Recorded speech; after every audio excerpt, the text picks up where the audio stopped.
Hello, dear traveler. Welcome back to the Sleepy Circle. Imagine a forest so old, so quiet, that the silence itself felt like a pressing blanket of air resting gently around you. Have you ever looked at the night sky and wondered what our planet looked like before we arrived to name it? Tonight, we are not just observing history. We are stepping into a dream. We are traveling back 300 million years to a world where the trees were giants covered in scales and the earth breathed a different kind of life. This is the Carboniferous Period, the world of the alien Earth.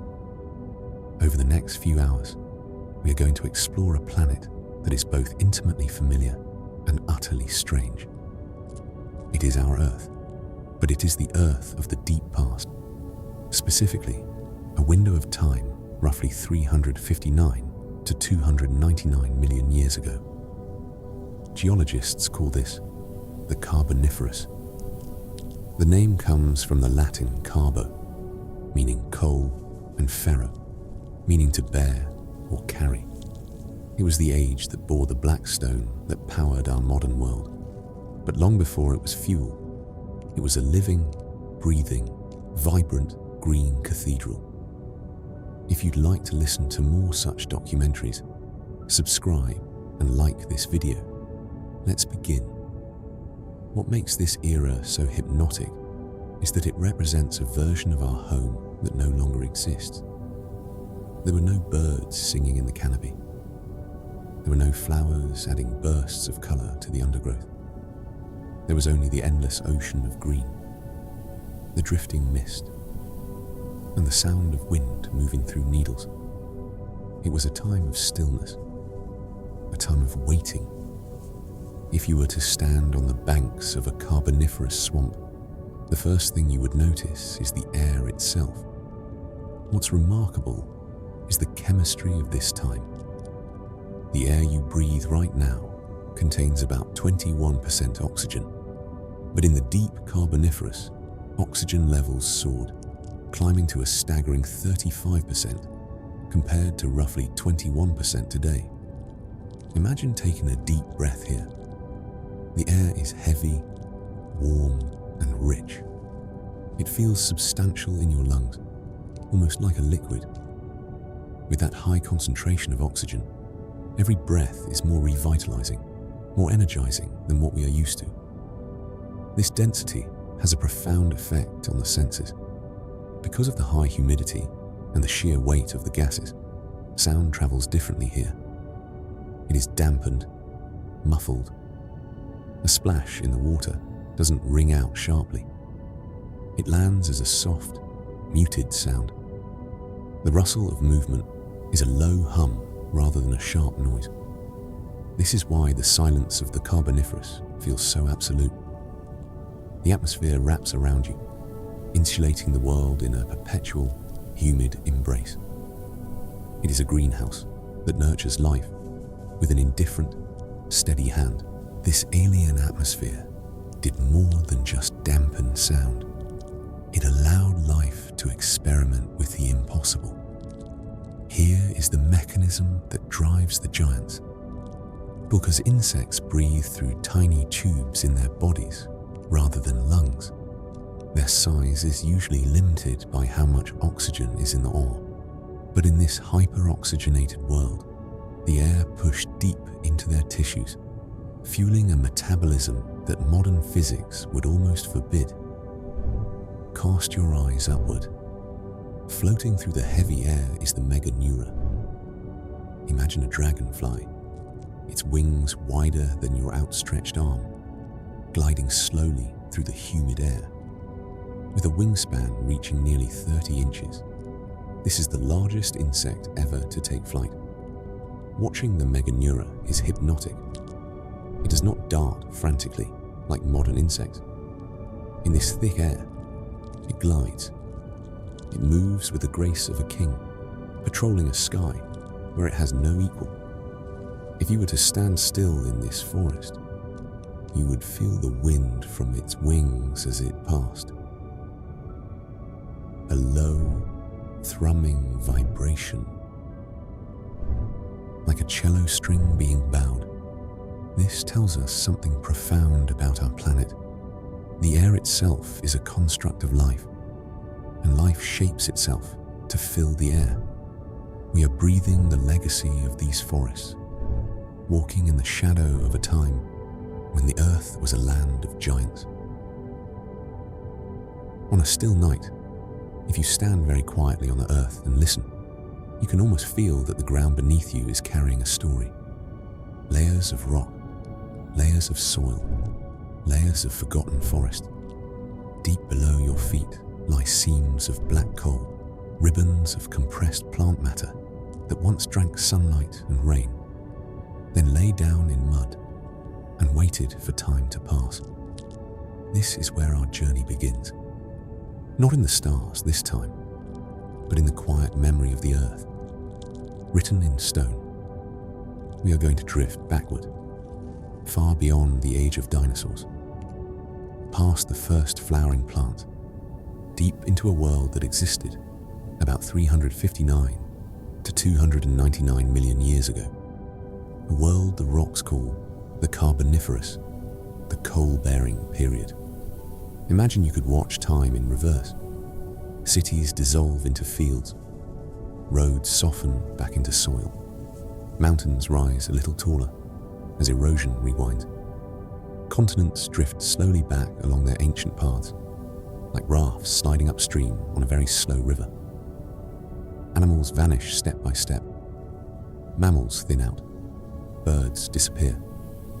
Reptiles shrink back into earlier forms, until even the great reptiles of the Mesozoic dinosaurs and their kin cease to exist. We keep going, past the earliest dinosaurs, past the first familiar pine-like conifers and flowering plants. The sky is still blue, but the air grows heavier, wetter, richer in oxygen. The shapes of the continents shift into arrangements that look unfamiliar, not yet the single great landmass of Pangaea, but moving toward it, bit by patient bit.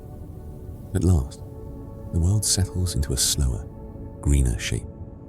Shallow seas spread across low-lying regions. Near the equator, the land is flat, humid, and often flooded. Forests climb the horizon on every side, not like modern forest, but something older, stranger. You have arrived in the Carboniferous. Geologists chose this term because, in many parts of the world, rocks from this time hold some of the thickest coal seams on Earth. These seams are the compressed remains of vast swamp forests that grew, died, and accumulated, cycle after cycle, over tens of millions of years. When you see a piece of coal, dull black, a little dusty, streaking your fingers, it is easy to think of it as lifeless. But each lump is a fossil forest in disguise. It is built from the tissues of trees and plants that once reached for a carboniferous sky, soaked in rain, surrounded by mist and the calls of ancient insects. So the Carboniferous period is, in a way, the age of quiet forest. Not quiet in the sense of empty. There was plenty of life, but quiet in its pace. Trees grew slowly. Peat accumulated grain by grain. Swamps filled, subsided, filled again. The earth was busy, but in a slow, patient way, writing dark, carbon-rich pages into its own crust. In modern geography, coal from the Carboniferous is found across many regions. Parts of Europe, North America, Asia, and beyond. This tells us that during that time, large stretches of these continents lay near the equator, under warm, wet conditions ideal for swamp forests. The landscape was often low-lying, with broad coastal plains and shallow inland seas. Rivers wandered slowly across the land, splitting and rejoining, weaving through forests like veins of water. Where river channels shifted, old ones filled with organic rich mud, and new ones cut through soft sediment, leaving behind a patchwork of marshes, pools, and standing water. Imagine a plain so big that you could walk for days and still be among trees, ferns and towering plant forms. No clearings large enough to see the full sky, only shafts of light filtering through a dense, dripping canopy. Underfoot, the ground is springy and waterlogged, more like a soaked sponge than dry soil. These broad wetlands are sometimes called coal swamps because they are exactly the sort of places where plant material, once buried and compressed over time, turns into coal. The air, heavy with breath and rain. The Carboniferous atmosphere was not quite like the one you are breathing now. At the same time, carbon dioxide levels were moderate to low, reduced by the immense drawdown as forests locked carbon into their trunks, roots and leaves, and then into buried peat. You can imagine that air as slightly thicker, more richly oxygenated a medium where fire catches more easily, where breathing might feel like filling your lungs with cool, dense mist. That oxygen-rich air is one of the reasons insects and other arthropods were able to grow so large during this period, but we'll visit them more closely in later segments. For now, just hold the image of a world where each breath of air carries more oxygen, where countless leaves are taking in carbon dioxide and exhaling oxygen day after day, season after season. The entire planet is engaged in a slow, quiet experiment in atmospheric chemistry. Rain is frequent. Clouds rise off warm seas and drift over the lowlands, emptying themselves in long, gentle downpours. Thunderstorms rumble far away, rolling across forests that have never seen a human footprint.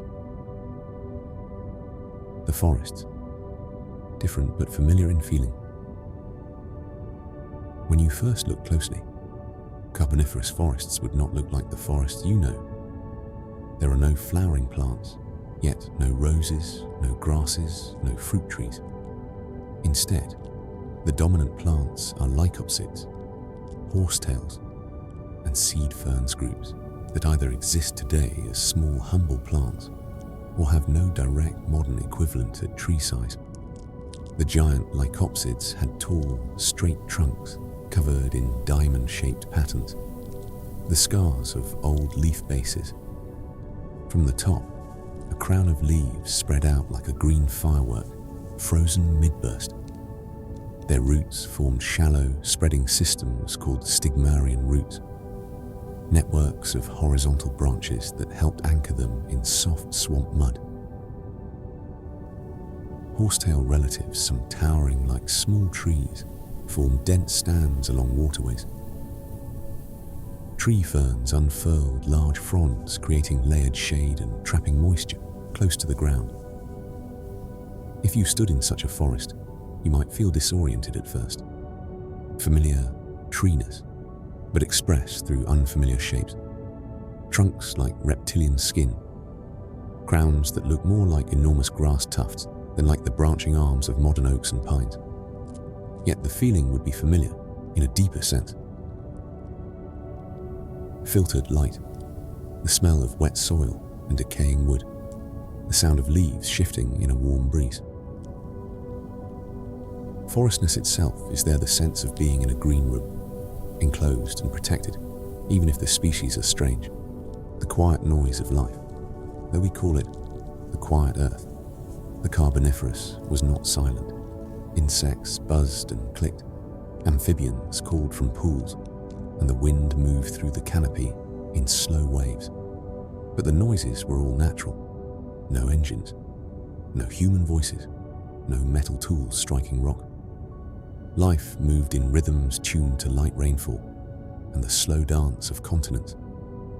Days warmed nights, cooled seasons shifted, though the equatorial regions where many coal forests grew may have been less sharply seasonal than higher latitudes. The quiet in this sense is the absence of our own species, the Earth's own voice was still full and rich. If you listen with your imagination, you might hear the gentle splash of something moving in a shallow pool, the rasp of a giant arthropod's legs against the distant rumble of surf, where lowlands met warm seas. This is a planet entirely itself, not yet influenced by human technology, but already layered with deep time. The Carboniferous sits roughly in the middle of the Paleozoic era, a time when animal life was diversifying in the seas, then moving onto land, and plants were turning bare continents into green carpets and forests. By the time the Carboniferous begins, life has already had about 3 billion years to evolve from simple cells into complex ecosystems. Yet to us, it still feels ancient remote. The entire Carboniferous itself stretches for about 60 million years. If you turn that period into a single long night, each hour would hold 1 million years of forest growth, river migration, and continental drift. Entire mountain ranges could rise and begin to erode within a few hours of that night. Deep time is hard to grasp. So maybe think of it this way. If the age of the Earth were compressed into a 24-hour day, the Carboniferous would begin roughly around 9:30 p.m., and our own modern humans would not appear until a few seconds before midnight. All the forests, all the coal, all the strange animals of the Carboniferous occupy just a slice of the late evening in that single Earth day.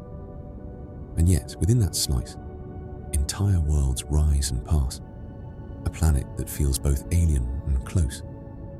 As you settle into this Carboniferous world, notice how it feels at once alien and surprisingly close. Alien because the trees are not the trees. You know insects grow to sizes that would startle you. The continents are arranged differently, and the atmosphere is thicker with oxygen, shaping life in ways we don't see today. Close because gravity is the same. Water still flows downhill. Rain still falls from familiar clouds. Plants still reach for light. And the soil still smells like earth when you scoop it up in your hands. This mixture of strangeness and familiarity can be soothing. It reminds us that our planet has worn many faces, and that our current world is just one version, one arrangement of continents, climates, and life forms in a long series of possibilities. The Carboniferous is one of these faces, a green, wet, oxygen-rich chapter, when the Earth was quietly building the coal that would one day shape our industrial age. Think for a moment about coal, because it is one of the clearest threads connecting our lives to the Carboniferous. Every piece of coal began as sunlight. Sunlight was captured by the leaves of ancient plants, turned into sugars, cellulose, lignin. Those molecules became trunks, roots, and leaves. When the plants died, much of their material sank into waterlogged, oxygen-poor environments where decomposers could not fully break them down. Layer after layer of dead plant matter built up as peat. As more sediment piled on top, pressure and heat slowly transformed this peat into lignite, then bituminous coal, and eventually harder anthracite in some regions. This process takes millions of years. It is as if the Earth gently folded sunlight and carbon dioxide into its own rocks, tucking them away deep underground. Now, in our time, we mine and burn that coal, releasing the stored sunlight in a few centuries, a blink of an eye, compared to the ages required to create it. In doing so, we re-release carbon that the Carboniferous forests patiently removed from the air. You don't need to dwell on this as a warning here. You can hold it simply as a connection. Our power plants, our electricity, the glow of our lights at night, Many of them are literally fueled by carboniferous forests, burned in fast forward. This thought can be humbling. We live in a world partly powered by the ghosts of giant ferns and lycopsid trees. You can think of this period as a green prelude to many later events. It helped shape oxygen levels that influence the evolution of life on land. It laid down enormous carbon reserves that affect climate and human society today. It saw the rise of complex forest ecosystems and important steps in the evolution of amphibians and early amniotes, the ancestors of reptiles, birds, and mammals. The Earth was writing in large, slow strokes, continents drifting, forests spreading, swamps expanding and retreating. In later segments, we'll walk among the towering plants, meet the giant insects and early land vertebrates, watch continents drift toward Pangaea, and see how these forests eventually thinned and changed. For now, picture this: a warm, humid world. Lowlands covered in deep green, stretching to a misty horizon. Trunks like patterned pillars rising up into a canopy of unfamiliar leaves. The air rich with oxygen and the scent of wet vegetation. Under your feet, the ground is deep peat. Thousands of years of plant matter waiting, patiently, to become stone. The earth is quiet, not silent but unhurried. It has all the time it needs. You are standing on a threshold of a long-forgotten forest, and the Carboniferous is opening its pages, one slow green sentence at a time. Today, the air you breathe is about 21% oxygen, with most of the rest nitrogen, and only a small fraction carbon dioxide. It doesn't sound like much on paper, just a few extra percentage points. But in the subtle physics and biology of breathing, that difference matters. The air would have been more oxidizing, meaning it supported combustion and metabolism more readily. Insects and other animals that rely on oxygen diffusing into their bodies could potentially grow larger because that oxygen could travel farther through their tissues.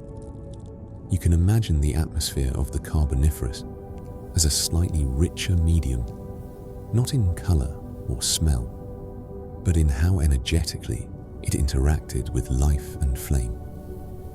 The Earth does not choose its oxygen level at random. Oxygen in the atmosphere is a byproduct of life, especially photosynthesis. Plants, including the algae in the oceans and the forests on land, take in carbon dioxide and water, and using sunlight, build sugars and plant tissue, releasing oxygen as a waste product. Normally, much of that oxygen is used up again as organic matter decays, or is burned, completing the cycle. But during the Carboniferous, something special happened. Vast areas of low-lying, humid land at the equator were covered by dense swamp forests. When these plants died, they often fell into waterlogged, oxygen-poor environments, peat mires where decomposition was slowed. Layer upon layer of plant material built up as peat, and over millions of years, many of these peat deposits were buried and transformed. This means that a significant fraction of the carbon fixed from the atmosphere by photosynthesis was locked away in the ground rather than being returned quickly as CO2 through decay.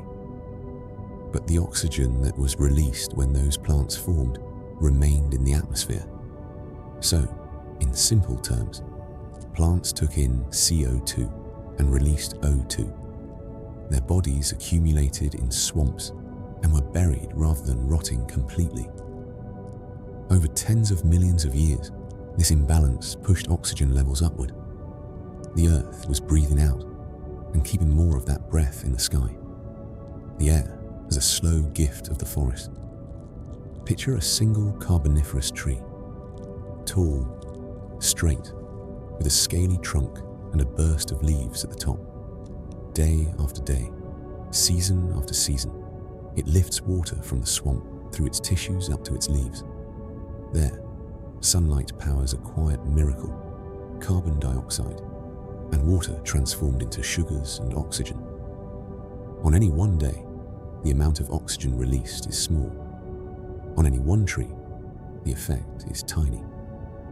But multiply this by millions of trees, across thousands of square kilometers of swamp forest, over millions of years, and the effect becomes enormous.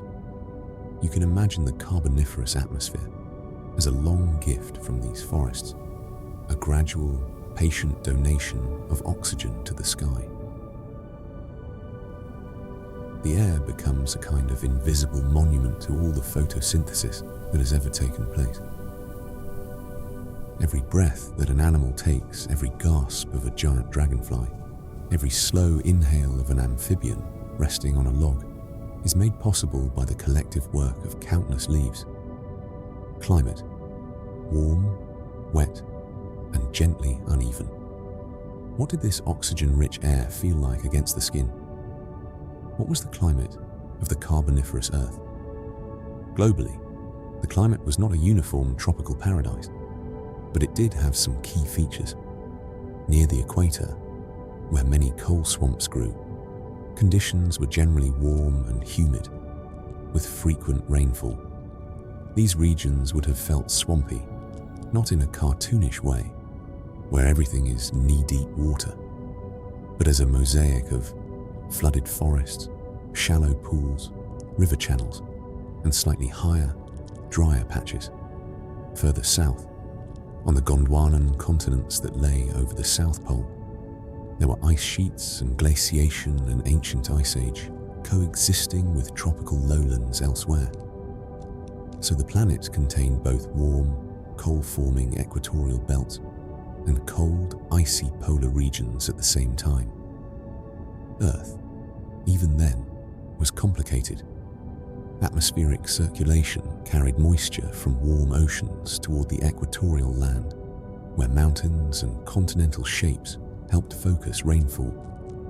In places, as central Pangean mountains rose, they forced moist air upward, making it cool and release rain, sustaining long-lived wet basins and deltas where forests could thrive and peat could build up. Imagine a broad equatorial band of the planet as a rain conveyor belt. Ocean water evaporates, flows inland as clouds, falls as rain over swamp forests, and then drains back out to the sea, carrying sediments and occasional logs. The air is the medium that carries all of this heat, moisture, and the oxygen that plants are steadily adding. You might wonder, just how swampy was the Carboniferous? Was the entire world one continuous bog? Geologists and paleobotanists tell us that the coal-forming environments were extensive, but not literally global. They occurred where conditions were right: low-lying, slowly subsiding basins, high rainfall, and a delicate balance between water level rising and plant growth. If water rose too fast, forests drowned and died out. If it dropped, or the land uplifted too quickly, dead plant material might be exposed to air and rot fully instead of being buried. So the perfect coal swamp required a kind of equilibrium. Water levels rising slowly enough that vegetation could keep pace, but steadily enough that plant remains were continuously submerged and preserved. In some areas, this balance persisted for long intervals, allowing very thick peat layers to accumulate. These are the areas that later became major coal seams. Elsewhere, you would find different conditions: drier uplands, more seasonal climates, shorelines affected by changing sea levels, and regions more heavily shaped by rivers and deltas. So the Carboniferous world is best imagined not as a uniform swamp, but as a patchwork of environments, with coal forests playing a starring role in the equatorial lowlands. High oxygen has another consequence. it changes how fire behaves. At today's oxygen level, you need effort to start and sustain a fire.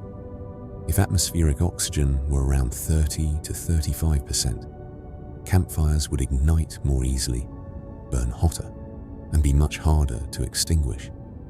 Evidence from ancient charcoal in Carboniferous rocks suggests from time to time, gentle fires would pass through these forests, clearing space for new growth in these forests.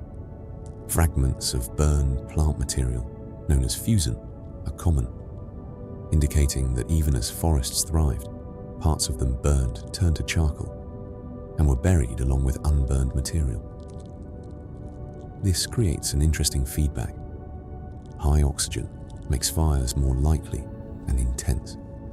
Fires can kill plants and reduce forest cover locally. But when charcoal is buried, it sequesters carbon in a form resistant to decay, which can help keep oxygen levels elevated. Scientists talk about a fire window, a range of oxygen concentrations, where fire can exist but not simply clear much of the lush vegetation.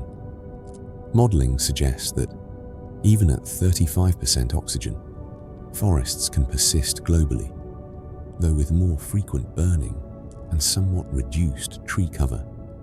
So the Carboniferous atmosphere can be pictured as a restless balance. Forests pumping oxygen into the sky, fires occasionally sweeping through and pruning those forests, charcoal and peat locking carbon away underground, and the whole system hovering in a dynamic but long-lived equilibrium. In the background, weather patterns, tectonics, and sea level changes adjust the stage upon which this slow drama plays out. While we'll focus more on animals in another segment, it's hard to talk about Carboniferous air without mentioning its effect on size. Insects and many other arthropods breathe through a network of tiny tubes called tracheae. Oxygen diffuses through these tubes into their tissues. There is no pump like our lungs. In today's atmosphere, this puts limits on how large they can get, especially if they need to fly. But with higher oxygen content, diffusion can reach farther, meaning larger bodies can receive enough oxygen without changing the basic system.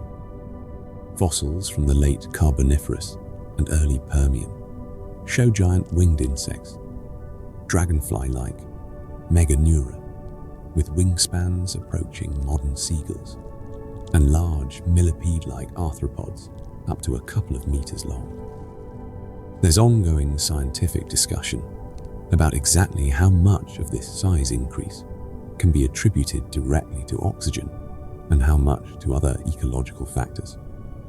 But the correlation between oxygen peaks, abundant charcoal, and giant insects is striking. For our purposes, you can just hold a simple image. Carboniferous air was thick enough in oxygen to make very large insects plausible, gliding through that dense, warm atmosphere. A giant dragonfly would have felt the same wind and gravity we do, but with a little extra lift from an oxygen-rich sky. Atmosphere is not only about what animals can breathe or fires can burn. It also shapes landscapes over time. With high humidity and frequent rain in equatorial regions, weathering the breakdown of rocks would have been active. Rainwater, slightly acidic from dissolved CO2, would seep into cracks, slowly dissolving minerals, releasing ions into rivers that carried them to the sea. As plants spread, their roots would penetrate rock and soil, further aiding weathering and stabilizing sediments. The combination of vegetation, rainfall, and time turned bare rock into thick soils and sediment layers.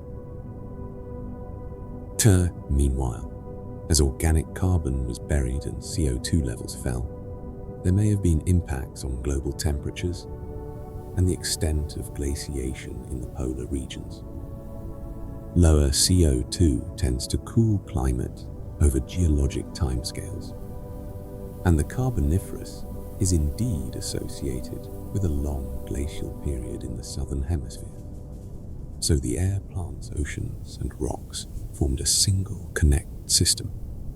Plants changed the air changed the climate changed where plants could grow and where ice could form. Erosion and sedimentation then changed the land and seafloor, influencing where future swamps and forests could develop.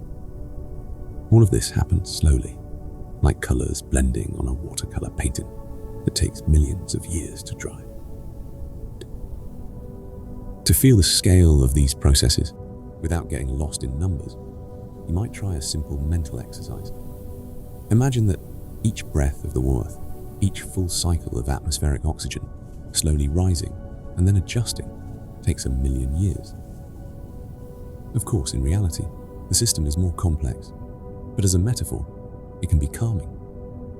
The Carboniferous would then be a long series of breaths, perhaps 60 or so, in which forests expand, peat accumulates, oxygen rises, fires flare, climates shift, ice advances and retreats, and the planet explores a particular balance between green lowlands and frozen heights. Our own lives last for a fragment of one such breath. The air we breathe today is the result of billions of years of these cycles, with the Carboniferous as one especially dramatic inhalation of oxygen into the sky. As you return from this imagined Carboniferous atmosphere to your own room, your own breath, notice the connection. The oxygen in your lungs right now is part of a vast ancient cycle. Some of it may have once been bound in water molecules, locked in minerals, or stored in organic matter deep underground. Over deep time, the planet has traded oxygen between rock, ocean, atmosphere, and life. The Carboniferous was one of the times when that trade favored the sky, creating air that carried more oxygen than almost any other period in Earth's history. When you light a candle, you are quietly participating in the same chemistry that made Carboniferous fires blaze more easily. When you take a walk in a forest, you are stepping into a living descendant of those ancient coal swamps, where leaves still perform photosynthesis and roots still sink into damp soil. The details are different. New plants, new animals, new climates, but the relationship between air, plants, and rock continues. In this segment, we've let the Carboniferous atmosphere unfold as a gentle story. A sky enriched by forests, a climate that balanced swamps and ice, an oxygen level high enough to feed giant wings and eager flames, and a carbon cycle that slowly painted coal seams into the crust. The air is heavy with moisture, rich with oxygen, cool and satisfying in your lungs. All around you, a green ceiling filters the light into soft, shifting bands.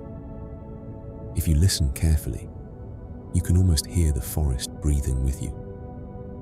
Every leaf, every frond, every towering trunk is part of a vast, patient machine that has been reshaping the atmosphere for millions of years.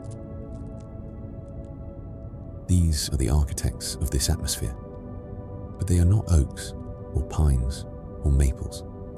When you reach out and rest your hand on the nearest trunk, you do not feel familiar bark. Instead, your fingers brush over a pattern that looks almost reptilian, a mosaic of diamond-shaped scales, each one a little lozenge gently raised from the surface.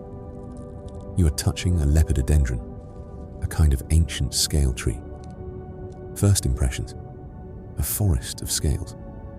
At a distance, the forest feels vaguely familiar. Tall, straight trunks rise from soggy ground, lifting a canopy of green high overhead. Light filters through the crown, dappling pools and fallen logs in shifting patches. But as you come closer, the strangeness deepens. these trunks are not covered in layered bark like those of modern hardwoods. They are wrapped instead in a living outer surface marked by regular, diamond-shaped scars, the bases of leaves that once grew from every point along the trunk. The pattern looks like the skin of a large lizard or snake stretched around a column. Scale trees belong to a group of plants known as lycopsids, relatives of today's tiny club mosses. Modern lycopsids rarely rise more than a few centimeters above the soil, delicate ground-hugging plants. In the Carboniferous, their ancestors took another path. They became giants. Some lepidodendron-type trees are estimated to have reached heights of 30 meters or more, like a 10-story building of living, scaled wood. Their trunks could be over a meter wide at the base, narrowing as they rose, often with few or no branches until near the top. High above, in a hazy distance, a crown of leaves flares out, like a tufted plume, giving each tree a shape somewhere between a giant grass stalk and a living green torch. You are standing among skyscrapers, but they are silent, patient, and rooted in black, waterlogged soil. To understand how these trees could build an atmosphere, it helps to see how they are put together. The trunks of these scale trees were mostly hollow or lightly built, with a relatively thin cylinder of wood surrounding a central pith. This is different from many modern trees, which often have thick, solid wood to support their weight. The outer part of the trunk was covered by that distinctive patterned bark, technically called periderm, with each diamond marking the place where a leaf once attached. As the tree grew, it constantly shed and replaced leaves, leaving behind a record of its growth, like a living scaled skin. Its roots, called stigmarian roots, or spreading root systems, did not plunge deep like the taproots of some modern trees. Instead, they spread out horizontally from the base, branching repeatedly into a starburst of rootlets that penetrated the wet soil. You can imagine a shallow umbrella lying flat under the ground, its spokes radiating outward. In a swamp, where the soil is soft, this broad, shallow root system gives stability. It's like standing on snowshoes instead of a single spike. The weight is spread out, and the tree can anchor itself in mud. Because many scale trees grew close together, their root networks often overlapped and intertwined, forming a sort of interlocking underground mesh that helped hold entire swamp surfaces in place.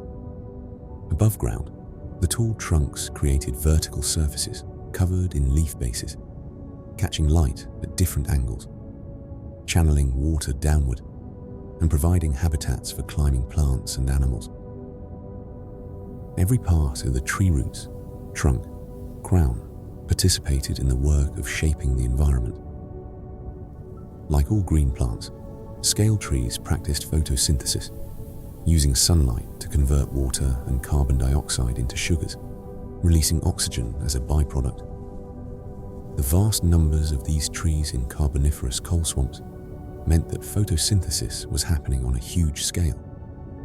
Every leaf on every scale tree was pulling carbon out of the air and storing it in its tissues, in the wood, in the bark, in roots and leaves. In a typical forest, when a tree dies, most of that stored carbon is slowly released back into the atmosphere as the tree decays. Fungi and bacteria break down the wood, animals gnaw and eat, and over time the tree returns its carbon to the sky as carbon dioxide. But in the waterlogged, low-oxygen swamps of the Carboniferous, something different happened. When lepidodendrons and other swamp trees died, they often toppled into standing water or very wet soil. There, their trunks, branches and roots were quickly buried under silt, clay, and more plant debris. The lack of oxygen slowed the activity of decomposers. So instead of rotting away completely, much of the plant material built up as peat, a thick, spongy layer of partially decomposed organic matter. Over millions of years, more sediment piled on top. Pressure and heat slowly transformed peat into coal. The key point is this: the carbon that the scale trees pulled from the atmosphere stayed trapped in their buried remains. The oxygen they released remained in the air, because the carbon and oxygen were no longer recombining through decay. The atmosphere gradually gained a surplus of oxygen. In this way, the scale trees and their swamp companions acted as pumps, lifting carbon from the air into their bodies, and then passing that carbon into the Earth's crust as coal, effectively ventilating the atmosphere with extra oxygen. They did not plan this, of course. They simply lived, grew and died in conditions that favored preservation. But the outcome was profound. Oxygen levels rose, changing the character of air, fire, and life. At the top, lepidodendrons and other tall trees spread their crowns under the sun. Their leaves drink light, pull in CO2, and give off O2. In the middle, trunks support climbing plants, ferns and early seed ferns. Animals move through this layered space: insects, amphibians, early reptiles. At the bottom, a tangle of stigmarian roots threads through wet soil. Dead leaves, branches, and toppled trunks accumulate in waterlogged hollows. Below the surface, layers of plant debris compress into peat year after year. Over longer spans, subsidence and sedimentation bury these peat layers deeper, pushing them toward becoming coal. Above the canopy, the air slowly changes in composition. Each generation of trees nudges the balance a little further. More oxygen, less carbon dioxide at least, while burial continues at high rates. The scale of this is hard to visualize. So imagine a simpler picture. One scale tree is like a single lung, inhaling carbon, exhaling oxygen. A forest of such trees is like a set of giant, slow lungs covering entire continents. Over millions of years, those lungs quietly exhale enough oxygen to thicken the very atmosphere. You are standing inside this system, breathing air that has been composed and recomposed by generations of trees.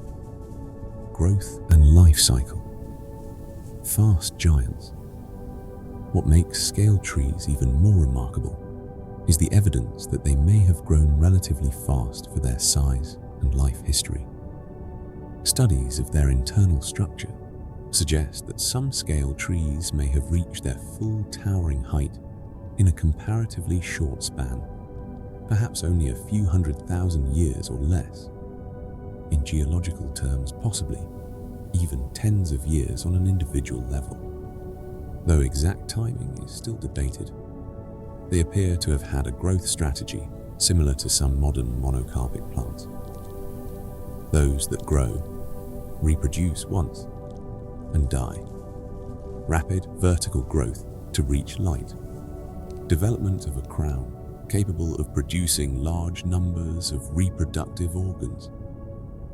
Then, after reproduction, a relatively quick senescence and collapse. In other words, scale trees may have been short-lived giants, growing fast, towering high, spreading spores, and then feeding the peat layer with their fallen bodies. This style of life amplifies their impact on the atmosphere. More biomass produced and buried in shorter cycles, more carbon taken out of circulation, more oxygen left behind. Imagine a field of sunflowers that grows from seed blooms and dies each year. Now scale that up to 30-meter trees living in a swamp and repeat the cycle over millions of years. The effect on the atmosphere becomes enormous, the textured skin of memory. Let's go back to that trunk in front of you. Each diamond shape on the scale tree surface marks where a leaf was once attached. The pattern is not random. It spirals and repeats, recording the tree's growth and branching patterns. As the tree expanded, older leaves fell off, and their bases became scars in the periderm. Over time, the outer layers thickened and matured into a tough, patterned bark. When such trunks fossilize, they preserve these patterns in astonishing detail. In some places on Earth, you can walk along exposed rock and see entire surfaces covered with fossilized scale tree bark. Each diamond still visible after more than 300 million years. To a trained paleobotanist, these patterns are as recognizable as fingerprints, telling them this was a scale tree. This is which part of the trunk we're seeing. This is roughly how large it was.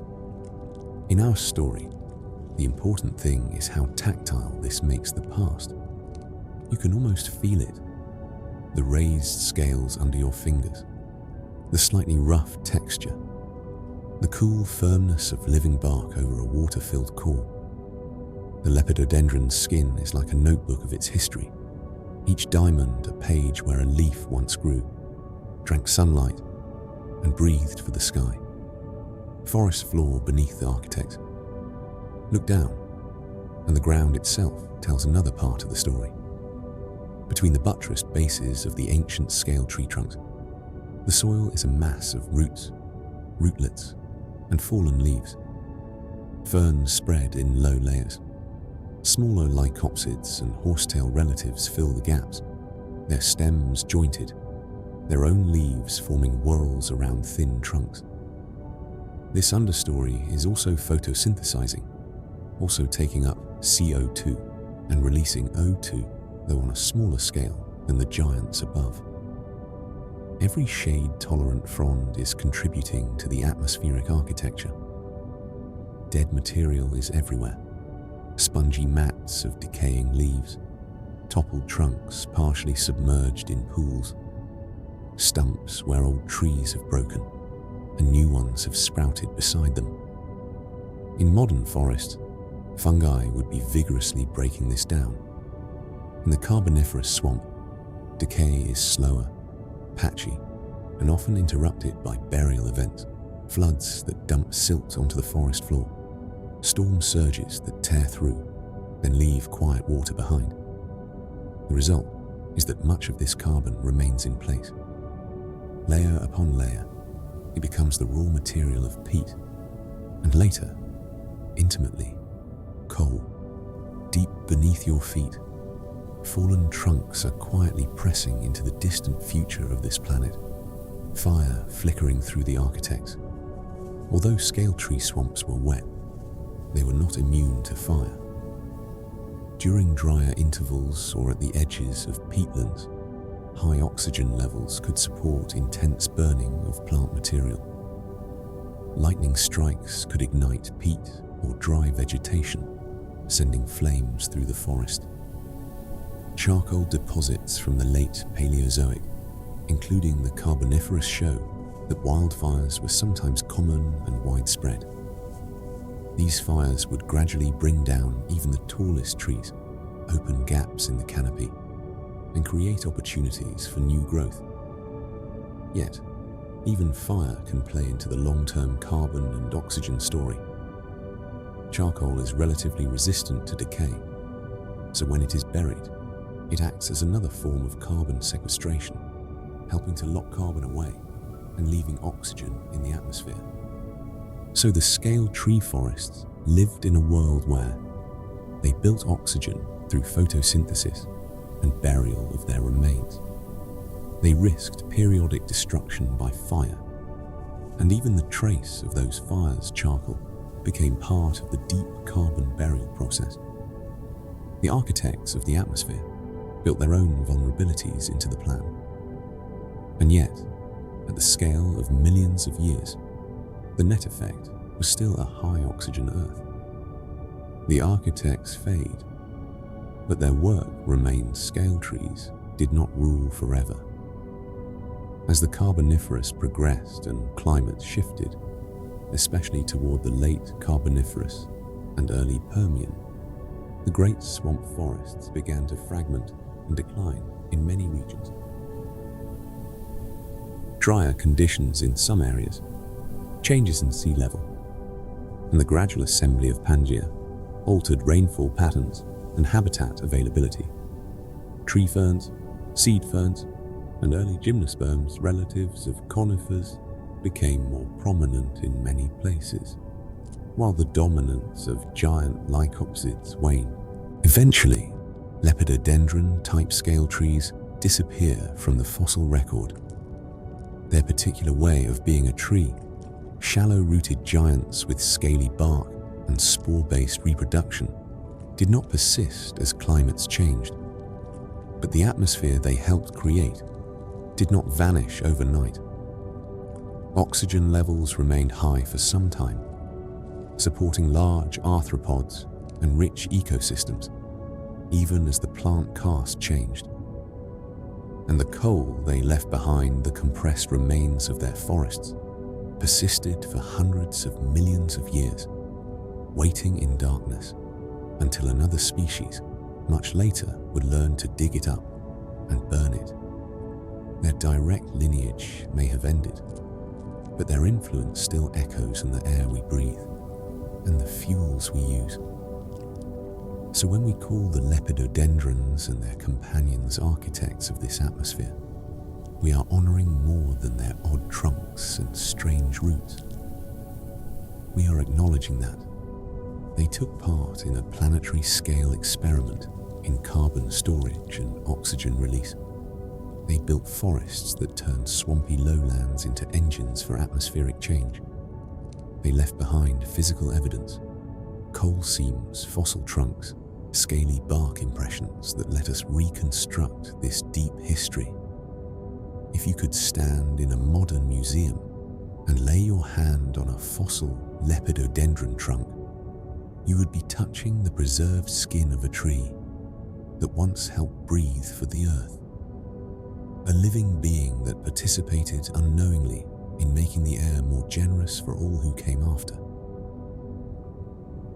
In that sense, every breath you take carries a faint echo of their work. Not in a direct, literal way. The atmosphere has cycled and recirculated countless times since then, but in the shape of the system itself, in the very possibility of an oxygen-rich world. You inhaled, you exhaled. Somewhere long ago, a scale tree did the same in its own plant way, trading CO2 for O2 under a distant Carboniferous sun. The pattern on its trunk looked reptilian. Its roots spread like fingers. Through the swamp, its crown reached toward the light. It was one of many a single trunk in a forest of architects, raising the ceiling of the skyleaf by leaf breath by breath, age by age. For millions of years, the scaled tree forests dominated the tropical regions of the globe. Their cycle was constant, rapid growth, a single burst of reproduction, and then death with colossal trunks crashing into the soupy, oxygen-poor swamps. It's here in their death that these giants left their most powerful secret. In a modern forest, when a tree falls, it decays.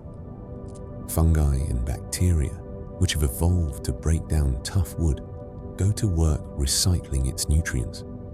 But in the Carboniferous, the story was different. The microbes capable of efficiently decomposing the tough bark-like structures of those scaled trees simply hadn't evolved yet. So when these giants fell into the oxygen-starved swamp water, they didn't rot. Instead, they piled up. For millions of years, layer upon layer of dead scale trees and other plants accumulated, forming unimaginably thick mats of organic material. As sea levels rose and fell, these layers were buried by sand and mud. The immense weight of the new sediment compressed the plant matter, squeezing out water and ratcheting up the pressure and heat. Over geological time, This pressure and heat worked a slow, powerful alchemy. The dense layers of plant debris, the remains of trillions upon trillions of dead scale trees, were slowly cooked and transformed. The organic material first became peat, then with more pressure, it became the hard black rock we know as coal. This is the secret of the snake trees.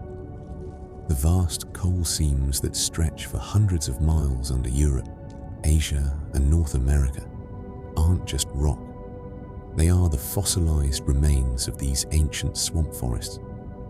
An estimated 60 to 90% of the plant material in those coal beds came from scale trees and its relatives.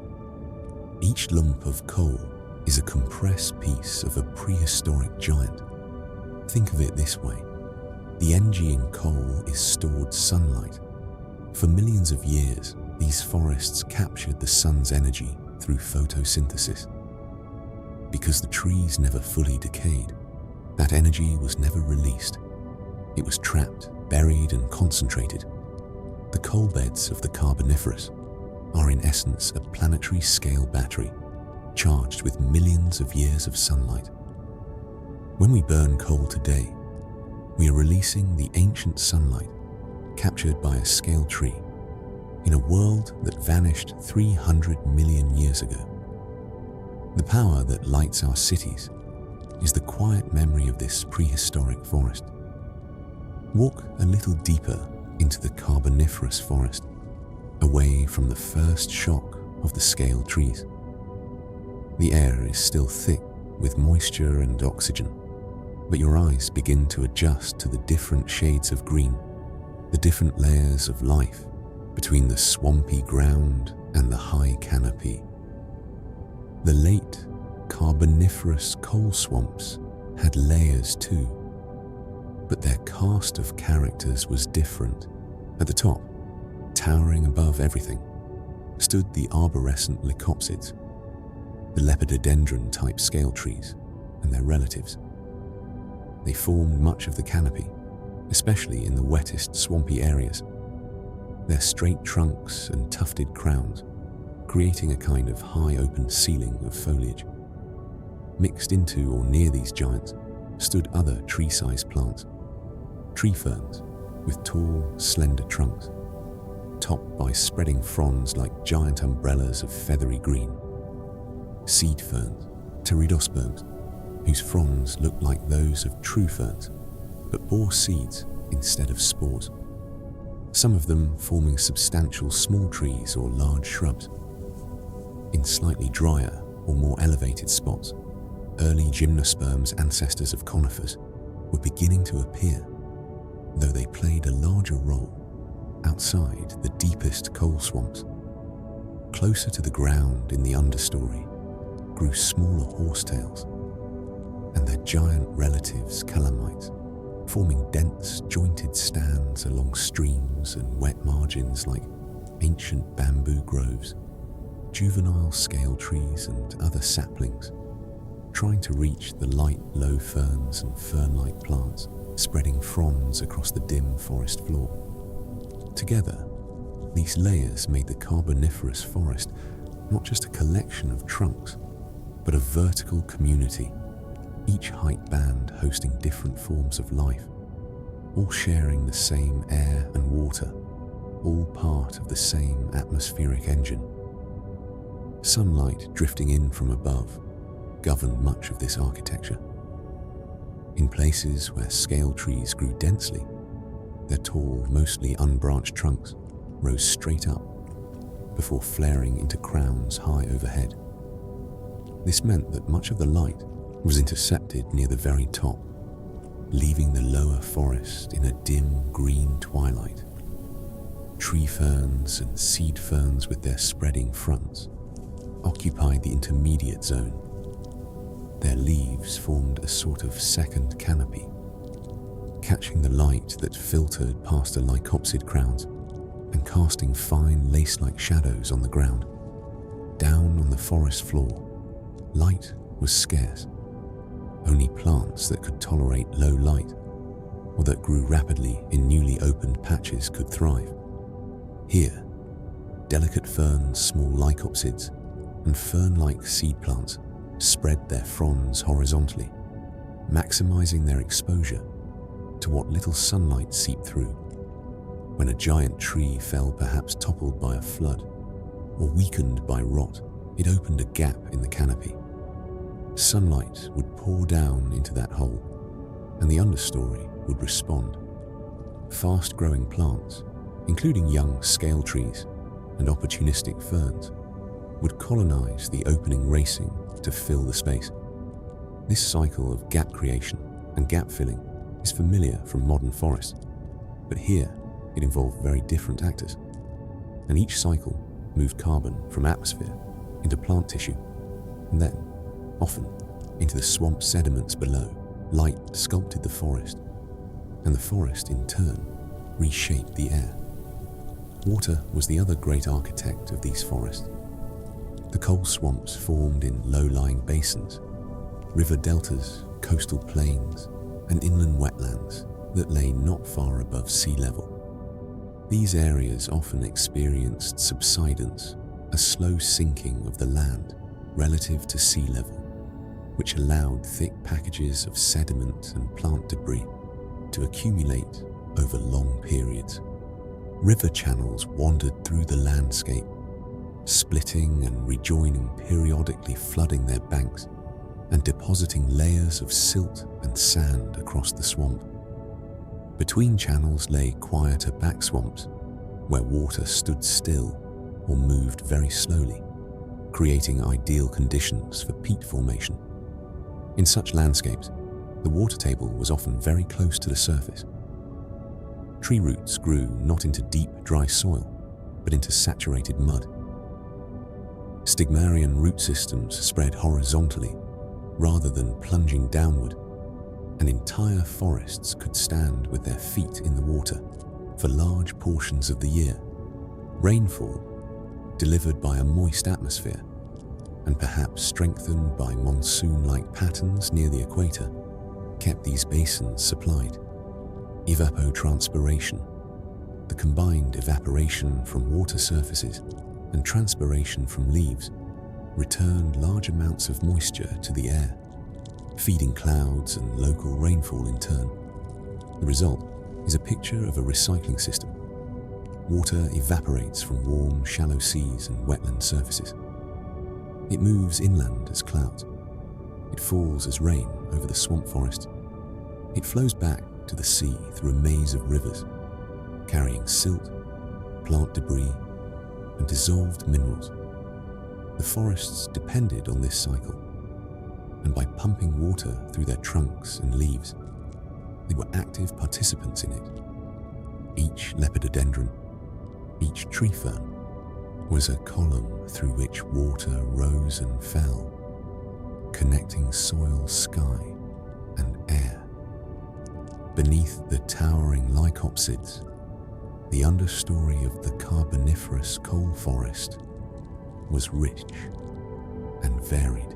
Giant horsetails, calamites grew along river margins, and in disturbed areas, their ridged, jointed stems forming dense thickets. These could reach several meters tall, resembling pale, segmented bamboo. Their fine, needle-like leaves form whorls at each joint, capturing light in narrow bands. Tree ferns with stout trunks and huge fronds formed shaded groves, particularly in slightly better drained sites and along higher ground in the swamp. Their fronds decomposed into thick layers of leaf litter, providing organic, rich soil for smaller plants. Among them, seed ferns spread fronds that looked like those of true ferns, but carried seeds along their margins or bases.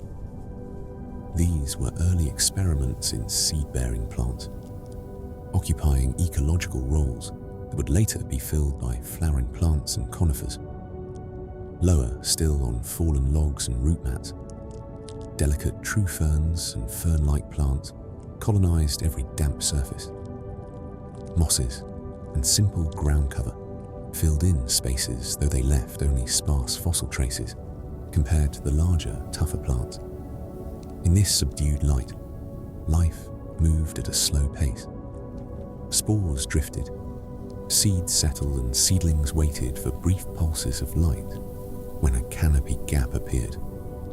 The understory was a bank of possibilities, a reservoir of potential canopy trees ready to rise when the giants above fell. Though our focus here is on plants, it's worth noticing that the forest structure created a variety of habitats for animals as well. On the forest floor, amphibians, some small and salamander-like others, larger, moved among roots and fallen branches, hunting invertebrates and retreating to pools and channels. Early reptiles and reptile-like amniotes, better able to handle drier conditions, ventured further from water, sometimes sheltering inside hollow stumps or under root masses. In the air and on the foliage, insects and arachnids crawled, hunted, and flew. Giant dragonflies and other large winged forms glided through the aisles between trunks, resting on broad fronds, and occasionally darting down to the water's surface.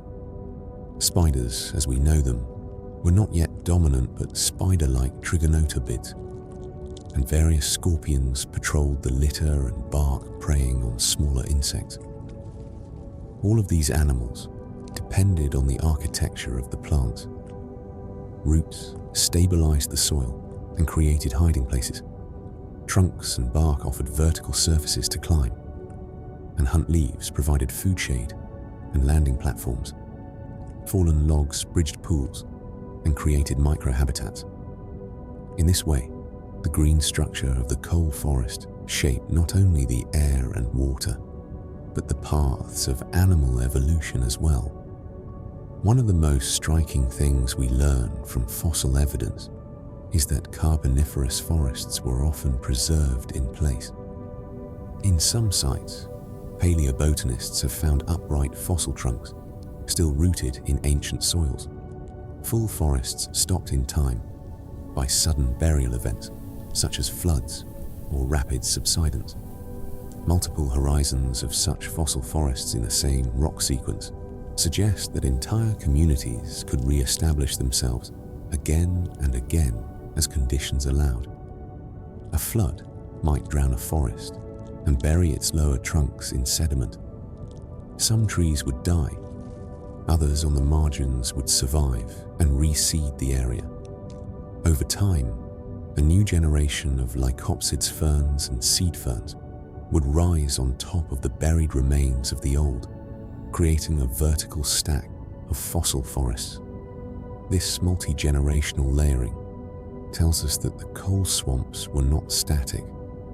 They advanced, retreated, and regrew in response to changes in water level, sediment supply, and climate.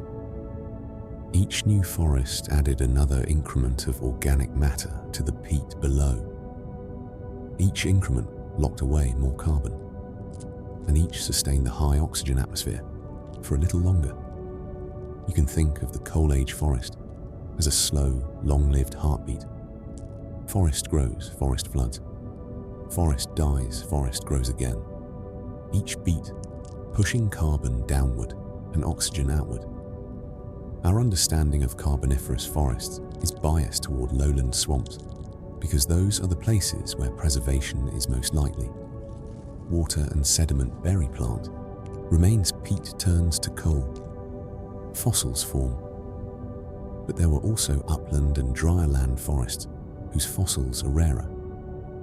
These may have been dominated more by seed ferns and early gymnosperms than by scale trees, especially on better drained soils. In these areas, plant material would decay more completely. Forest structure might have been more similar to some modern woodlands. Deeply rooted trees, soils with more oxygen and less persistent waterlogging.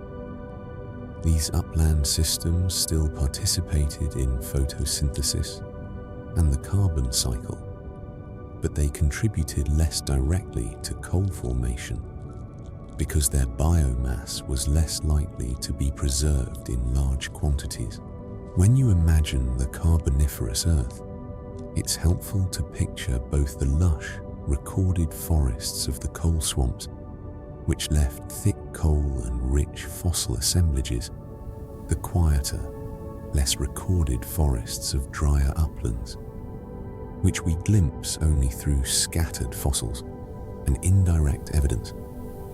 Together they formed a landscape mosaic, each piece playing its part in the planet's long carbon and oxygen story. All of this, the layered canopy, the root webs, the waterlogged soils, the gap dynamics, the repeated burial and regrowth played out over timescales far beyond a human life. An individual lepidodendron might have grown and died within decades or centuries, but the communities they formed, the repeating patterns of swamp forest on a shifting landscape, persisted for millions of years. Sea levels rose and fell as ice sheets advanced and retreated on the Gondwanan continent. Tectonic forces uplifted some regions and created new basins in others. Rivers rearranged themselves, carving new channels and abandoning old ones. Amid all this change, Coal Age forests repeatedly colonized suitable lowland, built thick peat deposits, and then made way for the next phase. From a distance in time, it feels like a long, slow choreography. The forest steps forward, the sea nudges back, sediment covers, the forest returns. Deep time here is not a straight line, but a series of pulses, each pulse leaving more carbon in the ground and more oxygen in the air. Imagine yourself sitting on a fallen tree trunk in the heart of one of these coal forests. Above you, the scaled column of a living tree rises its trunk, patterned like the skin of some gentle, enormous reptile, crowned with leaves far overhead. Beside it, a tree fern spreads an umbrella of fronds, catching slanted beams of light and breaking them into lacy shadows. Horsetail groves stand nearby, jointed stems gleaming faintly with moisture. Seed ferns drape their fronds over logs, and hummocks their hidden seeds, waiting for the right moment to start another generation. You can hear insects move, water drip, maybe a distant splash, as an amphibian slips from a bank into a pool. There is no traffic, no human engine, no metal. Just the deep, soft machinery of life. Roots drawing water, leaves making sugar stems, transporting sap, whole trunks gradually becoming part of the dark peat below. The forest around you is not only a habitat, it is a structure, a green architecture built to interact with light, water, and air. It is quite literally the shape that Earth's atmosphere is wearing in this moment of deep time. In later segments, we will watch how this architecture changes, how climates shift, how rainforests thin and reorganize, how other plant groups rise, and how these quiet structural changes eventually close the Carboniferous chapter. You are sitting inside a living cathedral of plants that has spent millions of years quietly building the sky. Every leaf, every trunk, every root around you is part of that work. A slow, patient collaboration between Earth and life, between rock water and the green world, quietly altering the air, one forest at a time.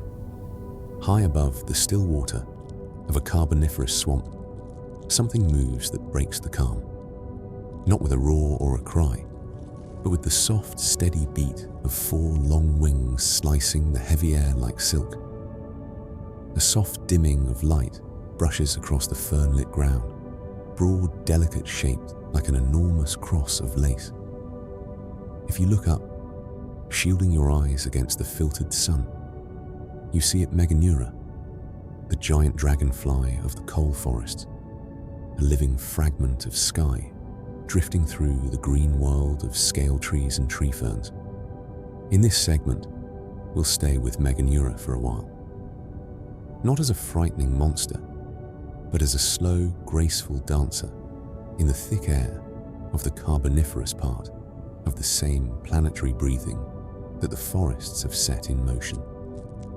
Meganeura lived around 300 million years ago in the late Carboniferous. It was not a true dragonfly in the modern sense, but a close, ancient relative part of a group often nicknamed griffin flies. Fossils tell us that its wingspan reached about 65 to 75 centimeters, roughly 2 to 2.5 feet from tip to tip. That's about the width of a human child's outstretched arms, or the long side of a laptop, but made of living, translucent wings. Imagine standing on the forest floor, looking up through columns of lepidodendron trunks. Between the crowns, a silhouette passes a long, narrow body, 2 pairs of strong, veined wings, a large head with huge compound eyes that catch and reflect the light. It resembles a modern dragonfly, but scaled up until it becomes almost bird-like, a small raptor of the Carboniferous sky, hunting without feathers, without bones, only chitin and air. If you could see Meganeura up close, you would notice how finely tuned its body is for flight and for hunting. Wings. 4 long, narrow wings, each laced with strong veins forming a rigid lightweight. Mouth parts. Strong mandibles capable of tearing into the soft bodies of other insects and perhaps small amphibians. Despite its size, estimates suggest Meganeura may have weighed only around 100 to 150 grams, roughly the mass of a small bird. Light enough to be buoyed by the thick, oxygen-rich air, but heavy enough to carry the power of a serious hunter. It was in essence a precision instrument of air and chitin, built to move through the lanes of the forest canopy with speed and grace. In the Carboniferous swamps, the air was not empty. It was full of wings, smaller insects, early relatives of mayflies, other flying arthropods, and the juvenile stages of many species shared the sky space. Below them, on trunks and fronds, crawled beetle-like insects, roaches spider-like, trigonotarbids, and many other invertebrates. But there were no birds yet, no bats, no pterosaurs. Vertebrates had not yet taken to the air. So Meganeura and its kin ruled these aerial pathways with little competition from above. They were likely apex aerial predators. In their time, the top hunters of the skies over the coal swamps. From their vantage point above the canopy or along its edges, they could spot prey moving against the green background glide, silently, until the last moment then, strike with a quick burst of wing beats, legs extended. Smaller insects would have had little warning. One moment peaceful flight, the next they were caught in a cage of spiny legs and carried away to be eaten, perhaps while Meganeura perched on a branch or hovered briefly over water. Some studies suggest they might also have taken tiny amphibians or other small vertebrates near the surface of pools or along damp margins. An early dragonfly hovering over a Carboniferous pond might have seen Meganeura the way a modern sparrow sees a hawk. Insects breathe differently from us. They do not have lungs that pump. Instead, they rely on a network of tubes called tracheae that allow oxygen to diffuse directly into their tissues.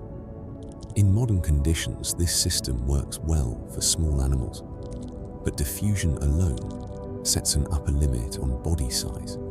Beyond a certain point, oxygen simply cannot reach the deepest tissues quickly enough. So how could Meganeura grow so large and still fly?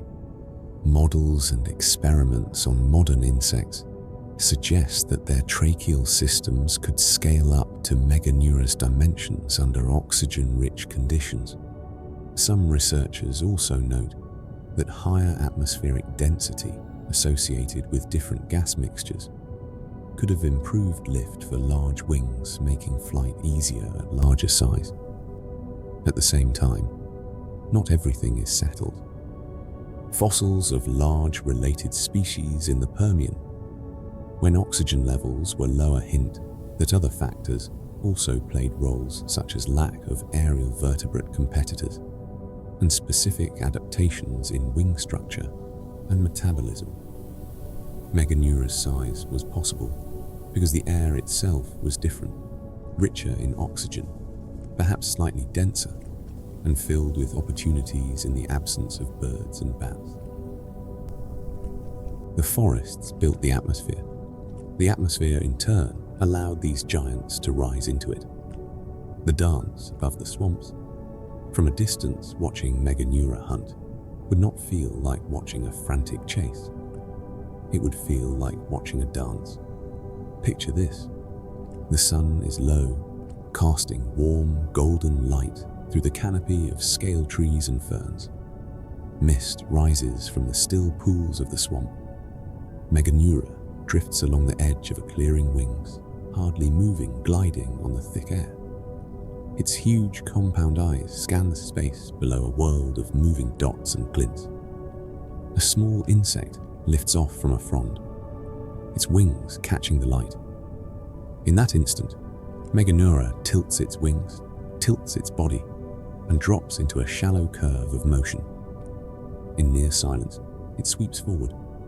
Its spined legs reach out, forming a bowl of grasping limbs. There is a brief, crisp contact, and then Meganeura rises again, prize held tight, returning to the calm arc of its patrol.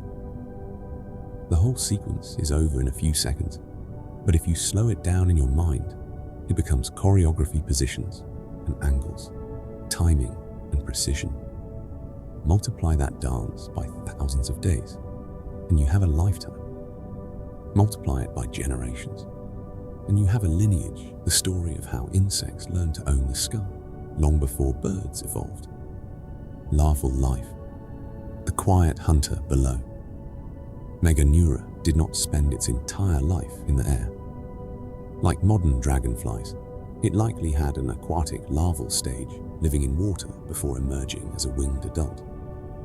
In ponds and slow streams among the coal swamps, Meganeura larvae would have waited in ambush, hidden among stems buried in soft sediment, or tucked into vertical burrows in muddy banks.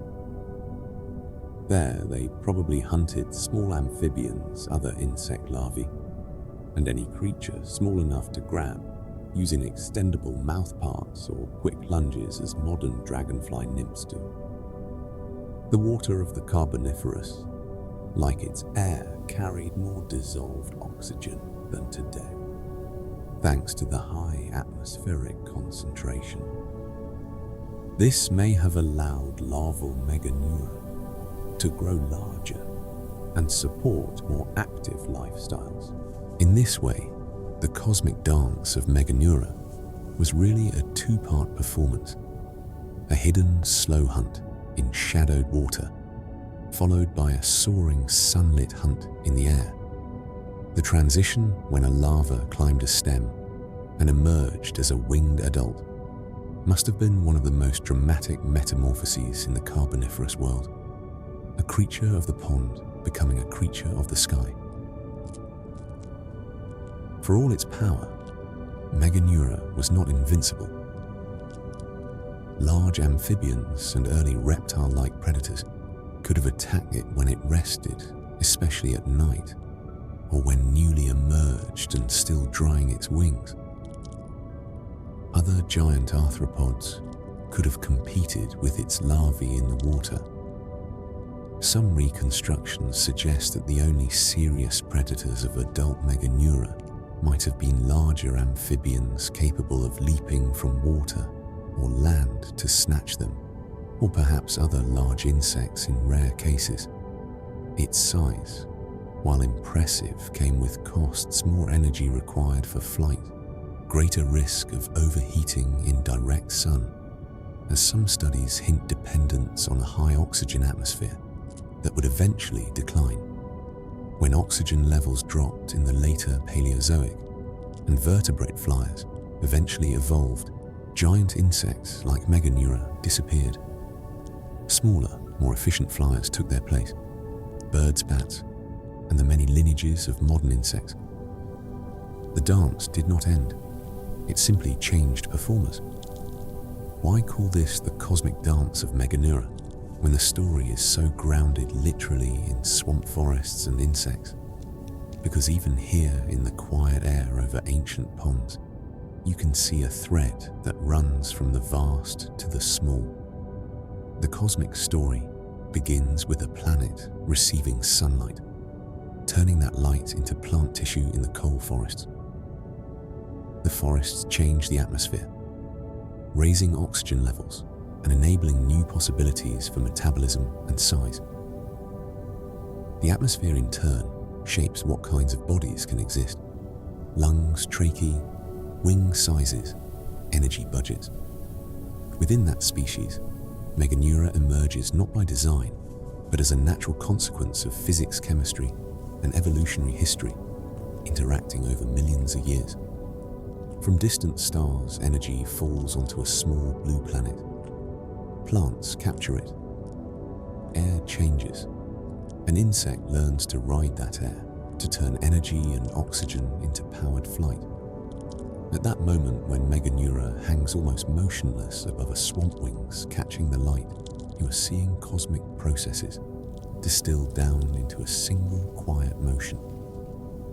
It is the universe dancing not as galaxies colliding, but as an insect gliding through green shadows. Imagine standing at the edge of a still dark pool in the Carboniferous forest. Behind you, the trunks of scale trees rise like columns above you. Meganeura traces slow circles in the air, but here at the water's edge, another kind of story is unfolding, quieter, heavier, closer to the mud. This is the realm of the early tetrapods, amphibians, and the first small reptile-like creatures feeling their way between water and land. Their movements are clumsy in places, graceful in others, but together they are part of a long, patient experiment, learning how to live on land while still carrying the memory of water in their bones. The Carboniferous swamp does not have a sharp shoreline. Water seeps into soil, pools widen and contract as rains come and go. At your feet, the ground is spongy, a mixture of decaying plant matter and fine sediment. Roots and fallen branches create little steps and hollows. One spot is firm enough to hold your weight. A step to the side might plunge you ankle deep into dark, cool mud. This border zone, not quite land, not quite water, is where many Carboniferous vertebrates spend their days. Some still belong mostly to the water, broad-headed, fish-tailed amphibians lurking just below the surface. Younger stages with external gills breathing as tadpoles do today. Others venture more boldly onto land, their limbs bearing more of their weight, their lungs doing more of the work. They bask on wetlogs, slip back into pools to hunt or lay eggs, then emerge again into the dense fern-lit air. Every step and slide leaves prints in the soft mud, evidence, later turned to stone, that these animals were learning to use land the way their distant fish ancestors used water. By the Carboniferous, the first four-limbed vertebrates, tetrapods, had already appeared, evolving from lobe-finned fish in the late Devonian. In the early and middle Carboniferous, they diversify and spread, especially in the coal swamp environments that suited their semi-aquatic lifestyle. These early amphibians include groups like temnospondylus and other labyrinthodonts names that sound complex, but you can imagine them simply as large salamander-like or crocodile-like creatures. Broad heads with many teeth, bodies built for swimming with powerful tails and limbs, stout enough to haul them onto land Some grew to impressive sizes, over a meter long or more. In the still waters of a carboniferous pond, such an amphibian would have been a top predator, lying in wait among stems and roots, then lunging forward to snap up fish invertebrates, or even smaller tetrapods. They are sometimes called the reign of the amphibians because for a time, these animals were the dominant land-connected vertebrates, the largest and most powerful creatures that moved between water and shore. Yet they were still deeply tied to water. Their skins, often moist and permeable, needed humidity to function. Their eggs lacked hard shells. They had to be laid in water, or very wet environments, or they would dry out. In this sense, they were like the forests themselves, rooted in wetness, thriving where water and land constantly overlapped. If you could gently lift one of these early amphibians and look at its skeleton, you would see in its limbs a story of transition. The bones of its forelimbs and hind limbs, humerus radius, ulna, femur, tibia, fibula, correspond to those in our own arms and legs, as well as those of reptiles, birds, and mammals. Their joints are more robust than in fish able to bear weight on land, but they still carry the memory of fins in their proportions and range of movement. Research on the shapes of these bones suggests that early tetrapods were not yet efficient walkers. Many were better at sprawling, pushing themselves along with a combination of limb strokes and belly sliding. They may have moved on land in a way that to our eyes would look halfway between a fish wriggling and a salamander walking. Imagine one of them now emerging from the water. Its front limbs splay out to the sides, fingers spread, pressing into the wet soil. Its back limbs follow, pushing the body up and forward in slow, deliberate motions. Its tail drags behind, leaving a sinuous groove between paired footprints. It pauses on a mound of roots, lifts its head, and breathes. Lungs, once accessory organs to gills, now do the main work. The animal soaks in the warmth of the carboniferous air, its moist skin glistening. Then, at a hint of danger, perhaps a shadow of Meganeura passing above, or a ripple in the water below it, slips back into the pool, the limbs becoming paddles again, the tail a rudder. Land and water are not separate worlds for this creature. They are different rooms in the same house.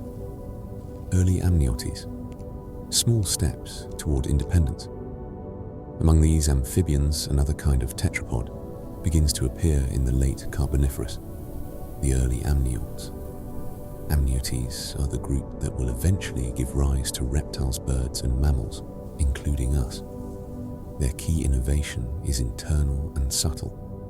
The amniotic egg with membranes and a shell in some forms that help retain water while still allowing gas exchange. This egg is like a small portable pond, a self-contained unit of moisture and nutrients that can be laid on land without drying out quickly. It frees reproduction from the strict requirement of open water, allowing these animals to venture into drier habitats where amphibians cannot easily follow. The earliest known amniotes, such as Hylonomus, were small lizard-like creatures, probably less than 30 centimeters long. Fossils of Hylonomus have been found preserved in hollow lycopsid stumps in Nova Scotia animals that likely lived and hid in these natural shelters and occasionally became trapped when they fell in and could not escape. Picture one now, a small, agile body with well-developed limbs under the torso, rather than sprawling completely to the sides. Scaly, more waterproof skin that loses less moisture than an amphibian's. A head with sharp, conical teeth, capable of catching insects and other small prey. This little reptile, moves with more confidence on land than its amphibian cousins. It can venture further from water, exploring the drier fringes of the forest, the higher ground where the soil is firmer and the air slightly less humid. It still depends on the broader wetland system, for food, for shelter, perhaps for certain stages of life. But its eggs, sealed in their own microenvironments, allow it to lay claim to land in a way no amphibian can fully match. In evolutionary terms, this is a quiet but profound moment. Life is beginning to uncouple itself from open water, carrying its own water inside. Forests, as nurseries of innovation, the Carboniferous coal forests are not just backdrops, they are active participants in these changes. The dense vegetation, complex root systems, and varied microhabitats create a mosaic of niches, shaded pools, and sunny shallows, tangled root masses, perfect for shelter, fallen logs that serve as basking platforms and hiding places, drier hummocks and levees that drier-skinned amniotes can exploit. Amphibians thrive in and around the waterlogged parts of the swamps, where their eggs and larvae are safe in pools and slow channels. Early reptiles begin to explore slightly elevated, more seasonal regions, places that in the long term will expand as climate dries and swamps retreat. In this way, forest structure and vertebrate evolution are intertwined. Forests stabilize soils and create wetlands. Wetlands favor amphibian diversification. Forest patchiness and emerging drier zones provide opportunities for amniotes. As climate shifts, those animals with more independence from water are better positioned to move into new territories. The coal swamps are thus not only atmospheric engines, but also evolutionary laboratories, places where life is testing different ways of being terrestrial. Hiding in the hollow trees, those fossil hylonymous skeletons in hollow stumps paint a particularly vivid picture. Imagine an old lepidodendron that has died and rotted from within. Its trunk remains standing a hollow cylinder with openings near the base where the outer bark has split. Inside the space is sheltered dark and relatively stable in temperature and humidity. Leaves and small debris have accumulated in the bottom, forming a soft floor of litter.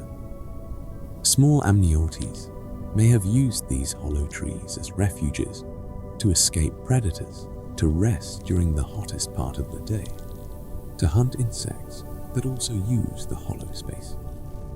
Occasionally, one might fall too deep inside or become trapped if a storm topples the tree, sealing the opening. In such cases, their bodies become part of the sediment, and eventually, the fossil record a snapshot of life inside a Carboniferous forest apartment complex. This image of early reptiles living in dead leucopsid trunks ties the story together beautifully. The scale trees grow breathing for the atmosphere they die, and hollow out their empty trunks become shelter for the animals whose descendants will inherit the land. In time, both tree and animal are buried and preserved together. The forest is quite literally creating its own future landlords. The drying trend testing who can stay. Toward the end of the Carboniferous climate begins to shift. Glaciation intensifies in the southern continent of Gondwana, affecting global sea levels and atmospheric patterns. In equatorial regions where the great coal swamps once stretched almost continuously, conditions become more seasonal and in many places drier. This complex process, sometimes called the Carboniferous rainforest collapse, doesn't mean forests vanish completely, but they fragment and reorganize. Lycopsid-dominated swamp forests retreat tree ferns and seed ferns become more important upland, and seasonally dry woodlands expand. For amphibians, this is a challenge. Their moist skins and water-dependent reproduction make them vulnerable when humid lowlands contract. Some lineages adapt and persist, others decline. For amniotes, this is an opportunity. Their eggs protected from drying their tougher skin, their stronger, more fully terrestrial limbs. All of these traits become advantageous in patchier, drier landscapes. Over time, through the late Carboniferous into the Permian, the balance shifts. Amphibians remain important, especially in wet habitats, but amniotes diversify, giving rise to many lineages that will dominate later terrestrial ecosystems. From our perspective today, this is one of Earth's great turning points. Yet in the moment, it would not have looked dramatic. It would have looked like some ponds drying a bit more each season, some forests giving way to open woodland, some small reptiles finding it easier to live where their amphibian cousins struggle. Deep time works like that, massive shifts hidden in the accumulation of small local changes, a quiet parallel to our own steps. When you walk along a forest trail today, your skeleton is carrying the legacy of these Carboniferous experiments. Your limbs, with their familiar arrangement of bones, are part of the same tetrapod design that first took shape in Devonian shallows and was refined on Carboniferous shores. Your lungs, your dry skin, your ability to live far from open water, all of these link back to the early amniotes, exploring hollow trunks and drier forest edges. Even your sense of balance, your inner ear's ability to tell up from down on land, is part of that same story. It can be soothing to realize that your everyday act of walking is the final expression of a journey that began as a cautious crawl onto muddy, Carboniferous banks. As the light fades in our imagined Carboniferous scene, the forest quiets. Meganeura settles onto a high branch, folding its wings along its back. The last rays of sun slant through the trunks of lepidodendron and tree ferns, turning the mist golden. At the edge of a pool, an amphibian slowly hauls itself onto a fern-covered bank. Amphibians thrive in and around the waterlogged parts of the swamps, where their eggs and larvae are safe in pools and slow channels. Early reptiles begin to explore slightly elevated, more seasonal regions, places that in the long term will expand as climate dries and swamps retreat. In this way, forest structure and vertebrate evolution are intertwined. Forests stabilize soils and create wetlands. Wetlands favor amphibian diversification. Forest patchiness and emerging dry zones provide opportunities for amniotes. As climate shifts, those animals with more independence from water are better positioned to move into new territories. The coal swamps are thus not only atmospheric engines, but also evolutionary laboratories, places where life is testing different ways of being terrestrial. Hiding in the hollow trees, those fossil hyalonymous skeletons in hollow stumps paint a particularly vivid picture. Imagine an old lepidodendron that has died and rotted from within. Its trunk remains standing a hollow cylinder, with openings near the base where the outer bark has split. Inside the space is sheltered dark and relatively stable in temperature and humidity. Leaves and small debris have accumulated in the bottom, forming a soft floor of litter. Small amniotes may have used these hollow trees as refuges to escape predators, to rest during the hottest part of the day, to hunt insects that also use the hollow space. Occasionally, one might fall too deep inside or become trapped if a storm topples the tree, sealing the opening. In such cases, their bodies become part of the sediment, and eventually, the fossil record a snapshot of life inside a Carboniferous forest apartment complex. This image of early reptiles living in dead lycopsid trunks ties the story together beautifully. The scale trees grow breathing for the atmosphere they die, and hollow out their empty trunks become shelter for the animals, whose descendants will inherit the land. In time, both tree and animal are buried and preserved together. The forest is quite literally creating its own future landlords. The drying trend testing, who can stay, toward the end of the Carboniferous climate, begins to shift.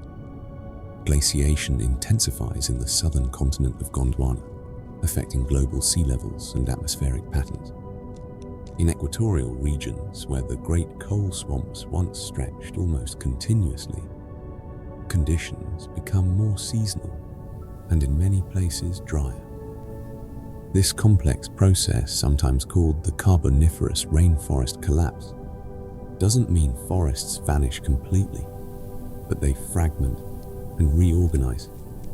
Lycopsid-dominated swamp forests, retreat tree ferns and seed ferns become more important upland, and seasonally dry woodlands expand. For amphibians, this is a challenge.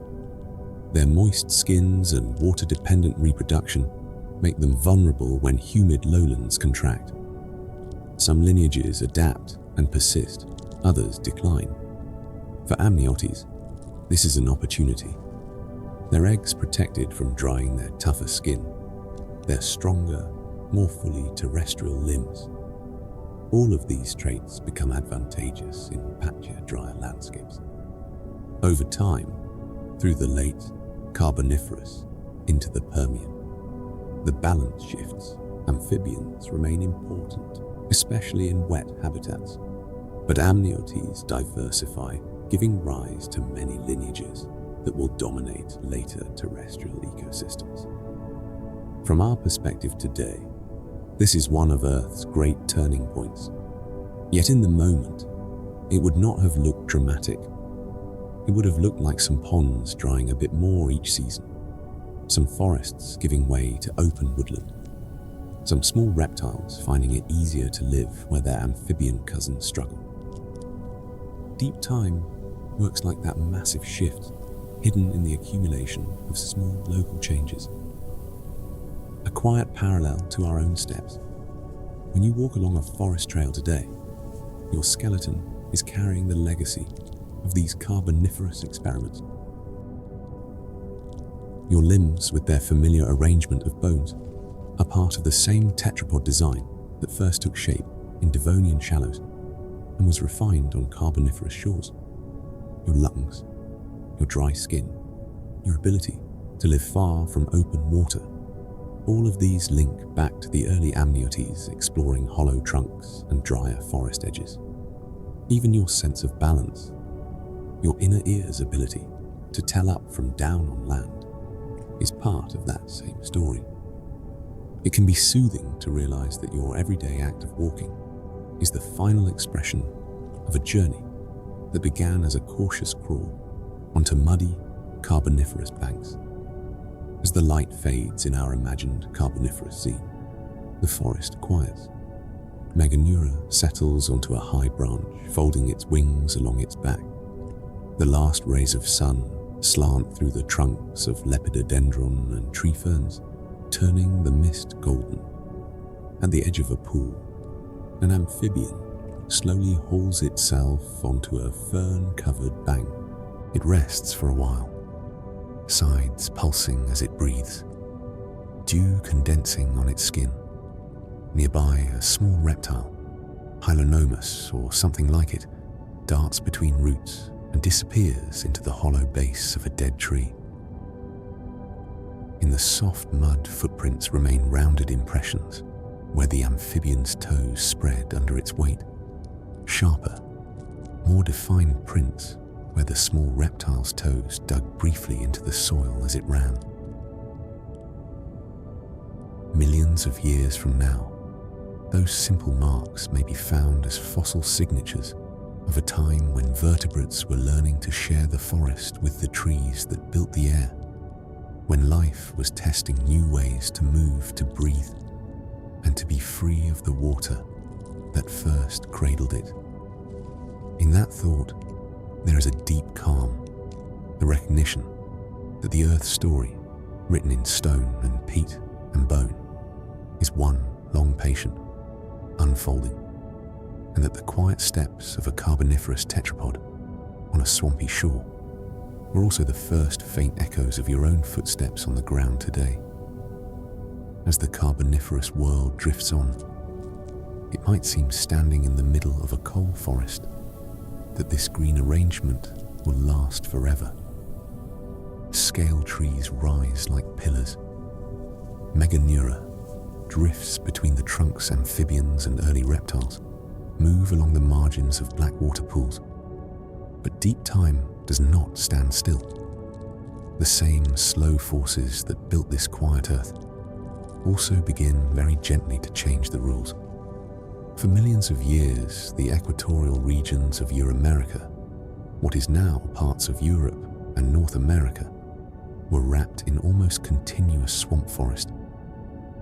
Coal swamps stretched across lowlands fed by warm seas and steady rain. But toward the late Carboniferous, particularly in the late Moscovian and into the Casimovian stages, roughly around 307 to 305 million years ago, signs in the rocks begin to whisper of change. Soils show less persistent waterlogging and more evidence of better drainage. Sediment layers carry fewer signs of large, log-jammed rivers, and more of stable, drier floodplains. Fossil plant assemblages shift with opportunistic ferns becoming more common, and the once dominant lycopsid trees beginning to decline. What this tells us, in simple terms, is that climate in these regions was starting to become more seasonal and dry. Rain still fell, but not as constantly dry. Periods lengthened, and the swamp's grip on the lowlands loosened. For a long time, forests could recover between these drier spells. But gradually, each recovery was a little less complete, each drought a little more damaging. The green blanket frayed, stepwise changed not one great crash. When we use the word collapse, it's easy to think of a single dramatic event, a sudden storm, a fire, a disaster in an instant. But the Carboniferous rainforest collapse unfolded in steps. Researchers looking at plant fossils and sedimentary structures see a pattern like this. Late Moscovian, an increase in opportunistic fern species that take advantage of disturbance and can quickly colonize open ground. Coal swamps still exist, but their composition is shifting subtly. The old steady communities are showing signs of stress. Earliest Casimovian A marked abrupt decline, even extinction in some regions of the dominant lycopsid scale trees that once defined the coal forest. Swamp ecosystems reorganize around tree ferns, which become the major forest builders in many surviving wet areas. Later, Casimovian and beyond, rainforests fragment into smaller isolated patches, islands of wet forest, surrounded by more open, seasonally dry landscapes. In some areas, coal-forming tropical forests vanish from the record, replaced by more drought-tolerant vegetation and red bed sediments that indicate better drained oxidized soils. So the story is not of forests disappearing overnight, but of communities being replaced. Lycopsid-dominated swamps give way to tree fern-dominated systems. Those, in many places, yield to seasonally dry woodlands and shrublands. It is a sequence like a long piece of music, modulating slowly from one key to another. Climate, as the gentle but firm hand. What drove this? Evidence points to a combination of global cooling and drying, tied to glaciation in the southern hemisphere and changes in atmospheric CO2. During the late Carboniferous CO2 levels reached some of their lowest values in the entire Phanerozoic, the last approximately 540 million years, likely due in part to intense burial of organic carbon in coal deposits. Less CO2 can mean cooler global temperatures and changes in precipitation pattern. As ice sheets on Gondwana grew and shrank, sea levels rose and fell. These fluctuations altered coastal plains, river systems, and drainage patterns in equatorial Euramerica, sometimes favoring swamp formation, sometimes undermining it. Over time, the net effect was a trend toward aridity and seasonality. Longer dry seasons, more pronounced differences between wet and dry periods, more frequent droughts that stressed plants dependent on constant moisture. The lycopsid scale trees, with their shallow roots and life cycles tied tightly to swampy conditions, were particularly vulnerable. Tree ferns and other plants, better able to handle periodic dryness and disturbance, gradually took their place. Eventually, in many equatorial lowlands, conditions became too dry, too variable, for any kind of true coal swamp to persist. The era of almost continuous peat-forming forests in those regions was over. Forest islands in a changing sea of land. As the climate shifted, rainforests did not simply shrink in place, they broke apart. Fossil data suggest that once continuous coal forests fragmented into refugia, isolated patches of wet forest separated by wider stretches of drier land. These islands of rainforest would have been confined mostly to wet valleys, low-lying areas, with reliable water, and regions where local conditions still favored frequent rainfall and poor drainage. Life within each island evolved in relative isolation. Plant and animal communities became more localized, with less mixing between regions, and some lineages became smaller dwarfism or more specialized in response to restricted resources. In between these islands, new types of ecosystems spread seasonally: dry woodlands and shrublands, environments where amniote tetrapods, early reptiles and their relatives could thrive, and soils that recorded more oxidation and less permanent waterlogging. From above, if you could fly like Meganeura and see across millions of years, you would watch the forested lowlands of Euramerica change from a nearly continuous green mat into a broken mosaic. Green patches, shrinking and becoming separated by more open brown-red regions. The atmosphere, once shaped by near-endless swamps, is now being influenced by more varied landscapes. For the great lycopsid trees, the ones with reptilian bark that built so much coal, this was a time of decline.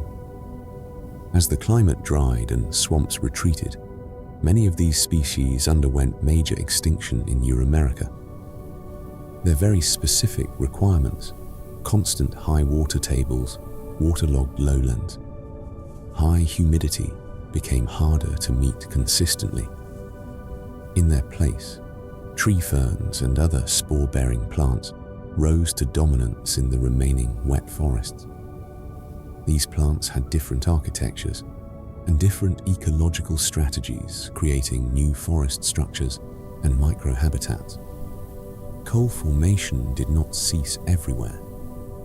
In some parts of the world, such as Caucasia regions that correspond to parts of modern China and Southeast Asia, coal-forming rainforests continued well into the Permian. Globally, though, the character and distribution of these forests changed. The long era when lycopsid-dominated coal swamps served as the Earth's primary oxygen-pumping, carbon-bearing machines in equatorial Euramerica came to an end. Yet their work was not undone. The carbon they buried remained in the crust, and the oxygen they left in the sky remained part of the atmosphere's legacy. Animals in a newly patchy world. For the animal communities of these forests, fragmentation had profound consequences. Amphibians, which depended heavily on moist environments and water for reproduction, were hit particularly hard. As swamp habitats shrank and became more isolated, many amphibian lineages suffered increased extinction and reduced diversity. Tetrapod diversity patterns across this interval show a peak followed by a drop in global richness, coinciding with rainforest collapse. Local communities' alpha diversity in some areas may have temporarily increased as new niches opened, but overall, many specialized swamp-adapted species disappeared. Amniotes, the early reptiles and their kin, fared better. Their drought-resistant eggs and less permeable skin allowed them to exploit the expanding, seasonally dry environments more effectively. As rainforests collapsed, amniotes diversified, developing new feeding strategies and more varied ecologies. In this way, the breakup of forests helped trigger a radiation of terrestrial vertebrates, more suited to drier, more open conditions. The fall of one biome became the opening of another. Chapter 1, that would ultimately lead toward the Permian worlds of sprawling pelycosaurs, and much later, the age of dinosaurs and mammals. Again, this shift was not sudden. It was written in small steps. Fewer amphibians in some regions, more small reptiles in others, gradual changes in the shapes of limb bones, teeth, and skulls, as new diets and terrains were explored. The quiet Earth was rearranging its cast, not in an instant, but in many seasons of drought and rain. The coal swamps, remember, even as the coal forests of Euramerica retreated, they left a trace beneath our feet that is difficult to overstate. Layers of coal interbedded with sandstones and shales record cycles of swamp growth and peat accumulation, burial by river sediments during floods or sea level changes, brief marine incursions, renewed swamp development. These cyclothems repeating patterns of coal and other rock types are like rhythmic heartbeats of the late Carboniferous and early Permian Earth. They show that swamp expansion and contraction happened many times, with the later cycles becoming thinner and less frequent in some areas, as conditions became less favorable for extensive peat formation. In the upper parts of these sequences, coal seams often thin out or vanish, replaced by red beds, oxidized iron-rich sediments that suggest better drainage and more exposure to air. It is as if the Earth turned a page from wet, dark, carbon burial to dry, open, oxidized ground. The Carboniferous changes unfolded over hundreds of thousands to millions of years, rather than centuries. They were driven by long-term tectonics ice ages and feedbacks in the carbon cycle, not by a single species' activities. Still, there is a gentle lesson in the way this ancient transition unfolded. It shows us that biomes, even very stable-seeming ones, can fragment and reorganize when climate crosses certain thresholds. Dominant groups like the lycopsid trees can decline when their narrow requirements are no longer met. New groups like amniotes and tree ferns can rise in the spaces left behind. Diversity can both shrink and diversify in different ways at different scales when habitats become patchy. And it reminds us that the Earth's systems are tightly coupled: vegetation, climate, atmosphere, and animal communities move together in a slow, interwoven dance. Take a slow look down. Beneath the forest floor of our world, beneath the soil, beneath the roots of oaks and pines and grasses, lies a layered archive of everything the Earth has been. The Carboniferous is one of those layers, not a thin line, but a thick chapter of rock coal and fossil forests, written over tens of millions of years. When we talk about that time, we aren't guessing from stories alone. We are reading what the planet left behind. This segment is about that reading, how coal seams, fossil trunks, leaf impressions, and even the chemistry of rocks tell us about the quiet earth of the Carboniferous, long after the forests themselves have vanished. Imagine standing at the base of an open rock face. Perhaps a road cut a quarry wall or the side of a canyon. Across the vertical surface, bands of different colors and textures run horizontally. Pale sandstones, gray shales, and here and there, a dark stripe of coal. That stripe is a compressed forest. Each coal seam represents a long period during which plant debris trunks leaves roots accumulated as peat in a swamp, then was buried and transformed under pressure and heat. We can sometimes see the thickness of the peat, now coal. The number of times peat formation was interrupted by floods or sea incursions, and hints of changes in plant communities through subtle differences, the coal and its associated rocks. Geologists use these patterns called cyclothems to reconstruct cycles of swamp growth, flooding, and regression. Like repeated verses in a song, each coal layer is similar, but not identical recording. Slight variations in climate, sea level, and tectonic subsidence. Standing before such a sequence is like looking at the cross-section of a very long memory. Dark bands for times of deep forest, lighter bands for times of open water or exposed floodplain, each layer a quiet testimony to where water stood and where trees once grew. In some exceptional sites, we find not just pieces of plants, but entire fossil forests preserved where they once stood. Upright trunks still rooted in ancient soils have been found in multiple Carboniferous localities, indications that sudden events like rapid flooding or subsidence buried whole stands of trees in place. In these time capsules, paleobotanists can map tree spacing and density, identify which species grew together, see how big the trunks were, and how the root system spread. Some studies show forests dominated by lycopsid scale trees with tree ferns and other plants beneath others. Record later forests where tree ferns and seed ferns play the leading role. These in situ forests let us reconstruct not only who lived there, but how the community was structured, how tall the canopy might have been, how crowded the trunks, how much light could have reached the floor. It's as if someone took a photograph of a Carboniferous swamp, then overlaid it with stone.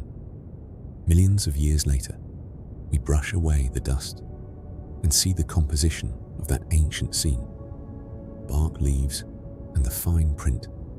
Many Carboniferous plant fossils are impressions in shale and siltstone, delicate outlines of leaves, bark and cones pressed into mud that later hardened into rock. You might see the diamond-patterned bark of lepidodendron, the radiating root marks of stigmarian systems, the feather-like fronds of tree ferns and seed ferns, each leaflet crisp and clear, the jointed stems of calamites with their characteristic node pattern. To a trained eye, these impressions are as readable as written text. They reveal which plants dominated how they were arranged, and sometimes even what the climate was like, through the presence or absence of certain species tied to wet or seasonal conditions. Cuticles, thin, waxy outer layers of leaves can sometimes be preserved as films, and their microscopic details give clues about atmospheric CO2 levels and other environmental conditions. All of this is part of the fine print in the Earth's archive. Small marks that, when pieced together, tell of humidity, light water levels, and even the chemistry of the air, dot tracks, burrows, and the ghosts of movement. Plants aren't the only record keepers. The muddy margins of Carboniferous swamps captured the fleeting signatures of animal movement as well. We find trackways, lines of footprints left by amphibians, early reptiles, and large arthropods walking over wet sediment. Some show a sprawling gait, with the bodies scraping the ground. Others show more upright, narrow tracks from animals better adapted to land. There are drag marks from tails, claw impressions from toes, and occasional patterns that may record gait changes. For example, moving from water to land. Burrows and resting traces also appear, U-shaped tubes where animals once lived, shallow impressions where something paused, sat, or lay for a while. These are not fossils of bodies, but fossils of behavior, subtle hints of how animals moved through their world, how they used the forest architecture, how often they trod the line between water and land. When we read these trackways, we are reading paths rather than forms the routes early tetrapods took across the soft surface of the Carboniferous Earth. Beyond visible fossils, the rocks themselves carry chemical fingerprints of the Carboniferous. The ratios of certain isotopes, for example, carbon isotopes in carbonates and organic matter, help reconstruct how much carbon was being buried versus recycled, and thus how atmospheric CO2 and O2 might have changed. High rates of organic burial in coals and black shales correlate with the oxygen rise we associate with the late Paleozoic, including the Carboniferous. By modeling these cycles, scientists can estimate when oxygen may have peaked and how that relates to the presence of giant insects and widespread fires. In some marine rocks of this age, shifts in fossil assemblages and isotopes reveal how ocean chemistry and biodiversity responded to changes on land, reminding us that the Carboniferous Earth was an integrated system with forests' atmosphere and oceans all exchanging materials and influence. It's as if the Earth not only wrote a story in visible fossils, but also annotated it in invisible ink isotopes and trace elements that we can now read with modern instruments. To build our picture of the Carboniferous scientist, combine many lines of evidence. Sedimentology, studying rock layers and structures to understand ancient environments. River, channels, floodplains, deltas, shallow seas, peat mires. Paleobotany, identifying plant fossils and communities to map where and when certain forest types occurred. Paleozoology, analyzing animal fossils from fish and amphibians to insects and early reptiles to understand ecosystems and food webs. Ichnology, interpreting tracks and traces as evidence of behavior and habitat use. Geochemistry and modeling, using isotopes and carbon cycle models to estimate atmospheric composition and global climate. None of these alone would be enough, but together they form a woven picture, rich, textured, and always open to refinement as new data appears. When you listen to the story of the Carboniferous, of scale trees, Meganeura, early amphibians, and the rainforest collapse, you are hearing a narrative built from thousands of small, carefully read signs. The Earth did not speak in words, but it left marks. We are the first species with the tools and patience to read them at this scale. If you ever pick up a piece of Carboniferous coal or see a slab of shale with fossil ferns and lycopsid bark, remember what you are holding. In your hand is the sunlight of a 300 million year old day, the carbon that a tree pulled from an ancient sky, the tissue that fell into a swamp half rotted, then was buried, the memory of a climate, a forest, a brief arrangement of life. The rock is cold and still now, but it is made of processes that were once as lively as the world outside your window. Rain, falling roots, growing insects, moving amphibians calling in the night. The deep archive beneath our feet is not separate from us. We walk on it. We burn some of it as fuel. We use its clues to understand where we come from and how Earth's systems respond to change. And as we do, we add our own thin layer to the stack, a faint human-shaped trace in the planet's long memory. Every breath you take is part of a cycle that has been running in some form for billions of years. The oxygen in your lungs is constantly renewed by modern plants and algae. But the baseline level of oxygen in the atmosphere, high enough to support large, warm-blooded animals like us, is in part a legacy of ancient episodes of intense carbon burial, including the Carboniferous. Those coal forests did not create oxygen from nothing, but they temporarily tilted the balance, pulling enormous amounts of carbon from the air, burying it as peat and coal, letting their released oxygen accumulate and linger.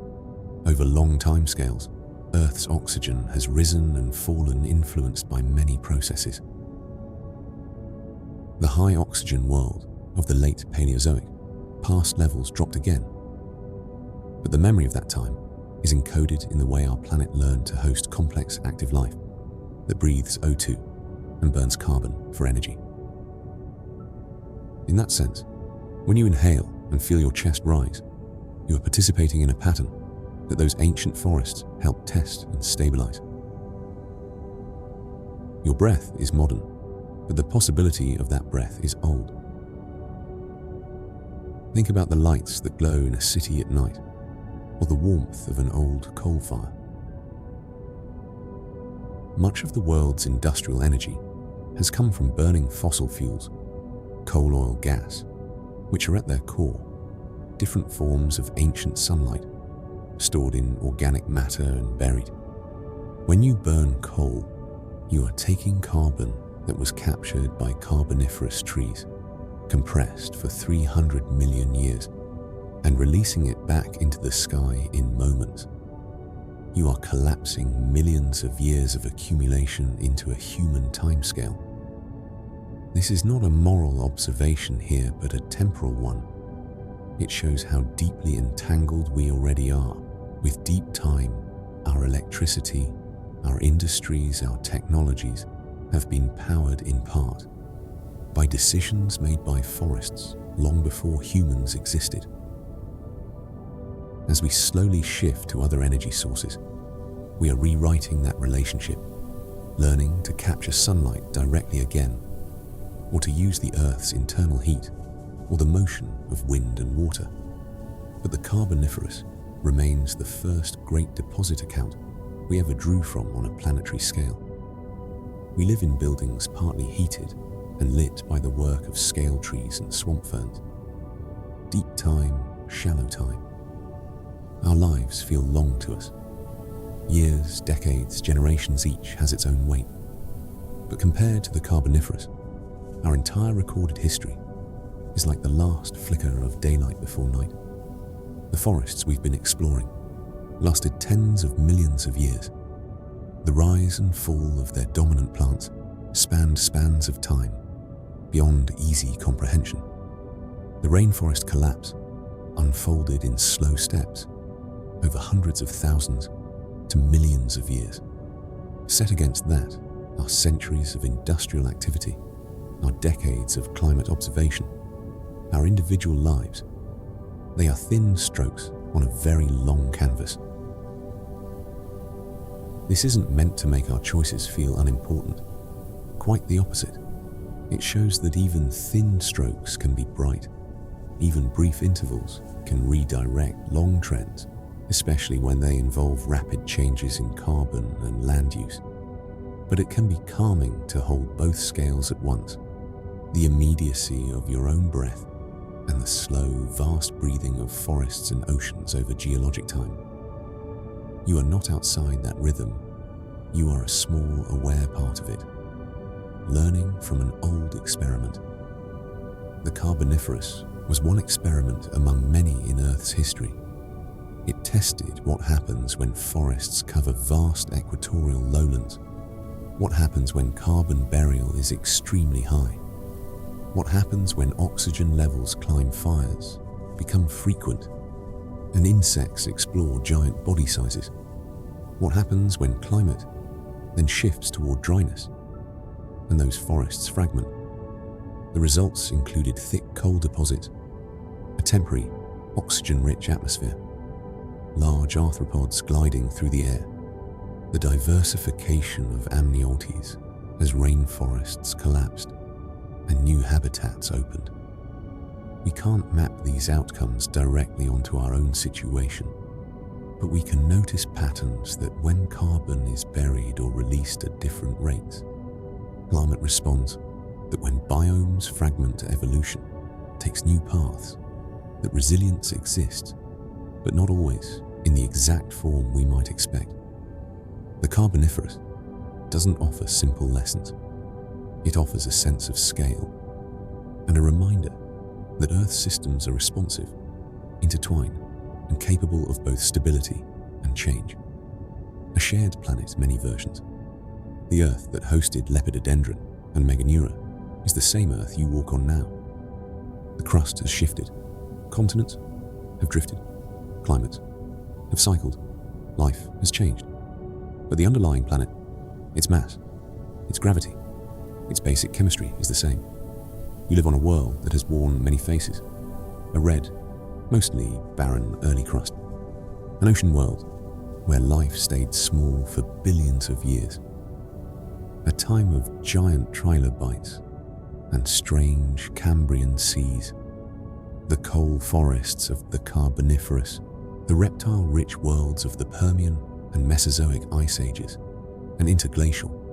Finally, an era where one species can look back and tell these stories. For 60 million years, the scaled tree forests reigned supreme.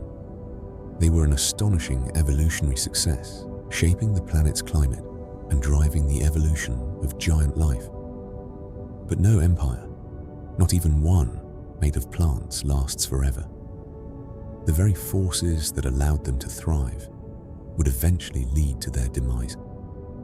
The end came in an event known as the Carboniferous rainforest collapse, around 305 million years ago. The primary trigger was climate change. After a long, warm, humid period, the Earth began to cool and dry out. A short but intense ice age locked up vast amounts of water in glaciers, causing sea levels to plummet. For the Lepidodendron forests, it was a catastrophe.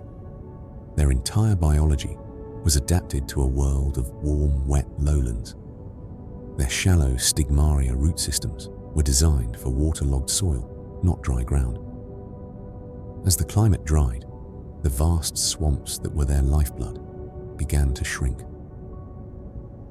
What was once a continuous rainforest across the equator fragmented into smaller, isolated islands of forest. This fragmentation had a devastating effect, leading to a dramatic loss of biodiversity. The giant insects and amphibians dependent on both high oxygen and swampy habitats suffered massive extinctions. Their world was literally disappearing from under them. The scale trees themselves could not adapt. Their incredible size and specialized biology, once their greatest strengths, were now their fatal flaws. They were utterly dependent on a set of environmental conditions that no longer existed. In the new, drier world, more adaptable plants like hardy seed ferns began to take over. The collapse was geologically swift, perhaps taking only a few thousand years. The vast alien forests of giant snake trees vanished. Atmospheric oxygen levels began to fall, and the age of giant insects came to a close. The world of titans was over. The quiet earth of the Carboniferous is one of those faces, lush, humid, slow, deeply patient. Knowing that it existed can make the present feel both less fragile and more precious. Less fragile because the planet has endured and recovered from changes far larger than ours. More precious because the particular arrangement of oceans, climates, and life that we call home is just one chapter, not guaranteed to last in exactly this form forever. A last walk through the green memory. The Carboniferous memory is stored in rocks, in coal, in the chemistry of the air, and in the bones and lungs and eyes of the animals that came after, including you. The soil beneath you is threaded with roots, laced with stones, and layered far below, with pages of time you will never see directly. Somewhere in those depths lie the dark bands of the Carboniferous coal seams, born from forgotten forest, fossil trunks of scale trees, impressions of fern fronds, and ancient bark footprints of amphibians and the first small reptiles, pressed into soft mud and turned to stone. The Carboniferous was the quiet earth, in a particular mood, equatorial lowlands, wrapped in forests that behaved like vast, slow-lungs air, enriched with oxygen by the steady burial of plant carbon, giant insects gliding on that richer air, amphibians and amniotes exploring the edges of land and water, and eventually a long, gentle shift toward drier, more seasonal climates that thinned the continuous rainforest and rewove them into a patchwork. No single day in that time knew it was part of a special period. Trees grew, died and fell. Rains came and went. Animals fed, rested and vanished. Yet together those ordinary days changed the atmosphere, carved coal into the crust, and set the stage for later worlds. When you think of deep time now, perhaps it feels a little less abstract. You've seen how a forest can be both a present ecosystem and a future fuel bed. A swamp can be both a home for amphibians and an engine for oxygen. A small reptile in a hollow trunk can carry the blueprint for an entire lineage of land animals. A giant insect in a high oxygen sky can be both a curiosity and a sign of planetary chemistry. You've walked in imagination through the architecture of scale trees and coal swamps, the heavy air that lifted Meganeura, the muddy margins where early tetrapods tested their limbs, the slow fading of the rainforests as climate shifted and new communities assembled in the layered rocks that hold these memories in their fractures and seams. So as this story closes, you might carry just a few images forward. A hand resting on the scaled trunk of a lepidodendron, feeling the pattern of old leaf scars that once faced the Carboniferous sun. A Meganeura gliding across a clearing, silent, but for the faint beat of its long wings in oxygen-rich air. An amphibian pulling itself up onto a root mat at dusk, pausing between two worlds before slipping back into the pool. A small reptile vanishing into the hollow of a dead tree, carrying with it a future in which land will be home. Our planet is old and patient. It has written and rewritten its surface many times, and buried within it are entire green worlds, which once seemed as normal to their inhabitants as ours does to us. The quiet earth of the Carboniferous was one such world. You visited it for a while. Now you return to your own, perhaps breathing a little slower, seeing your forests, your skies, and your passing days as brief, beautiful chapters in a very long book that the earth is still quietly writing. Good night, dear traveler, and keep looking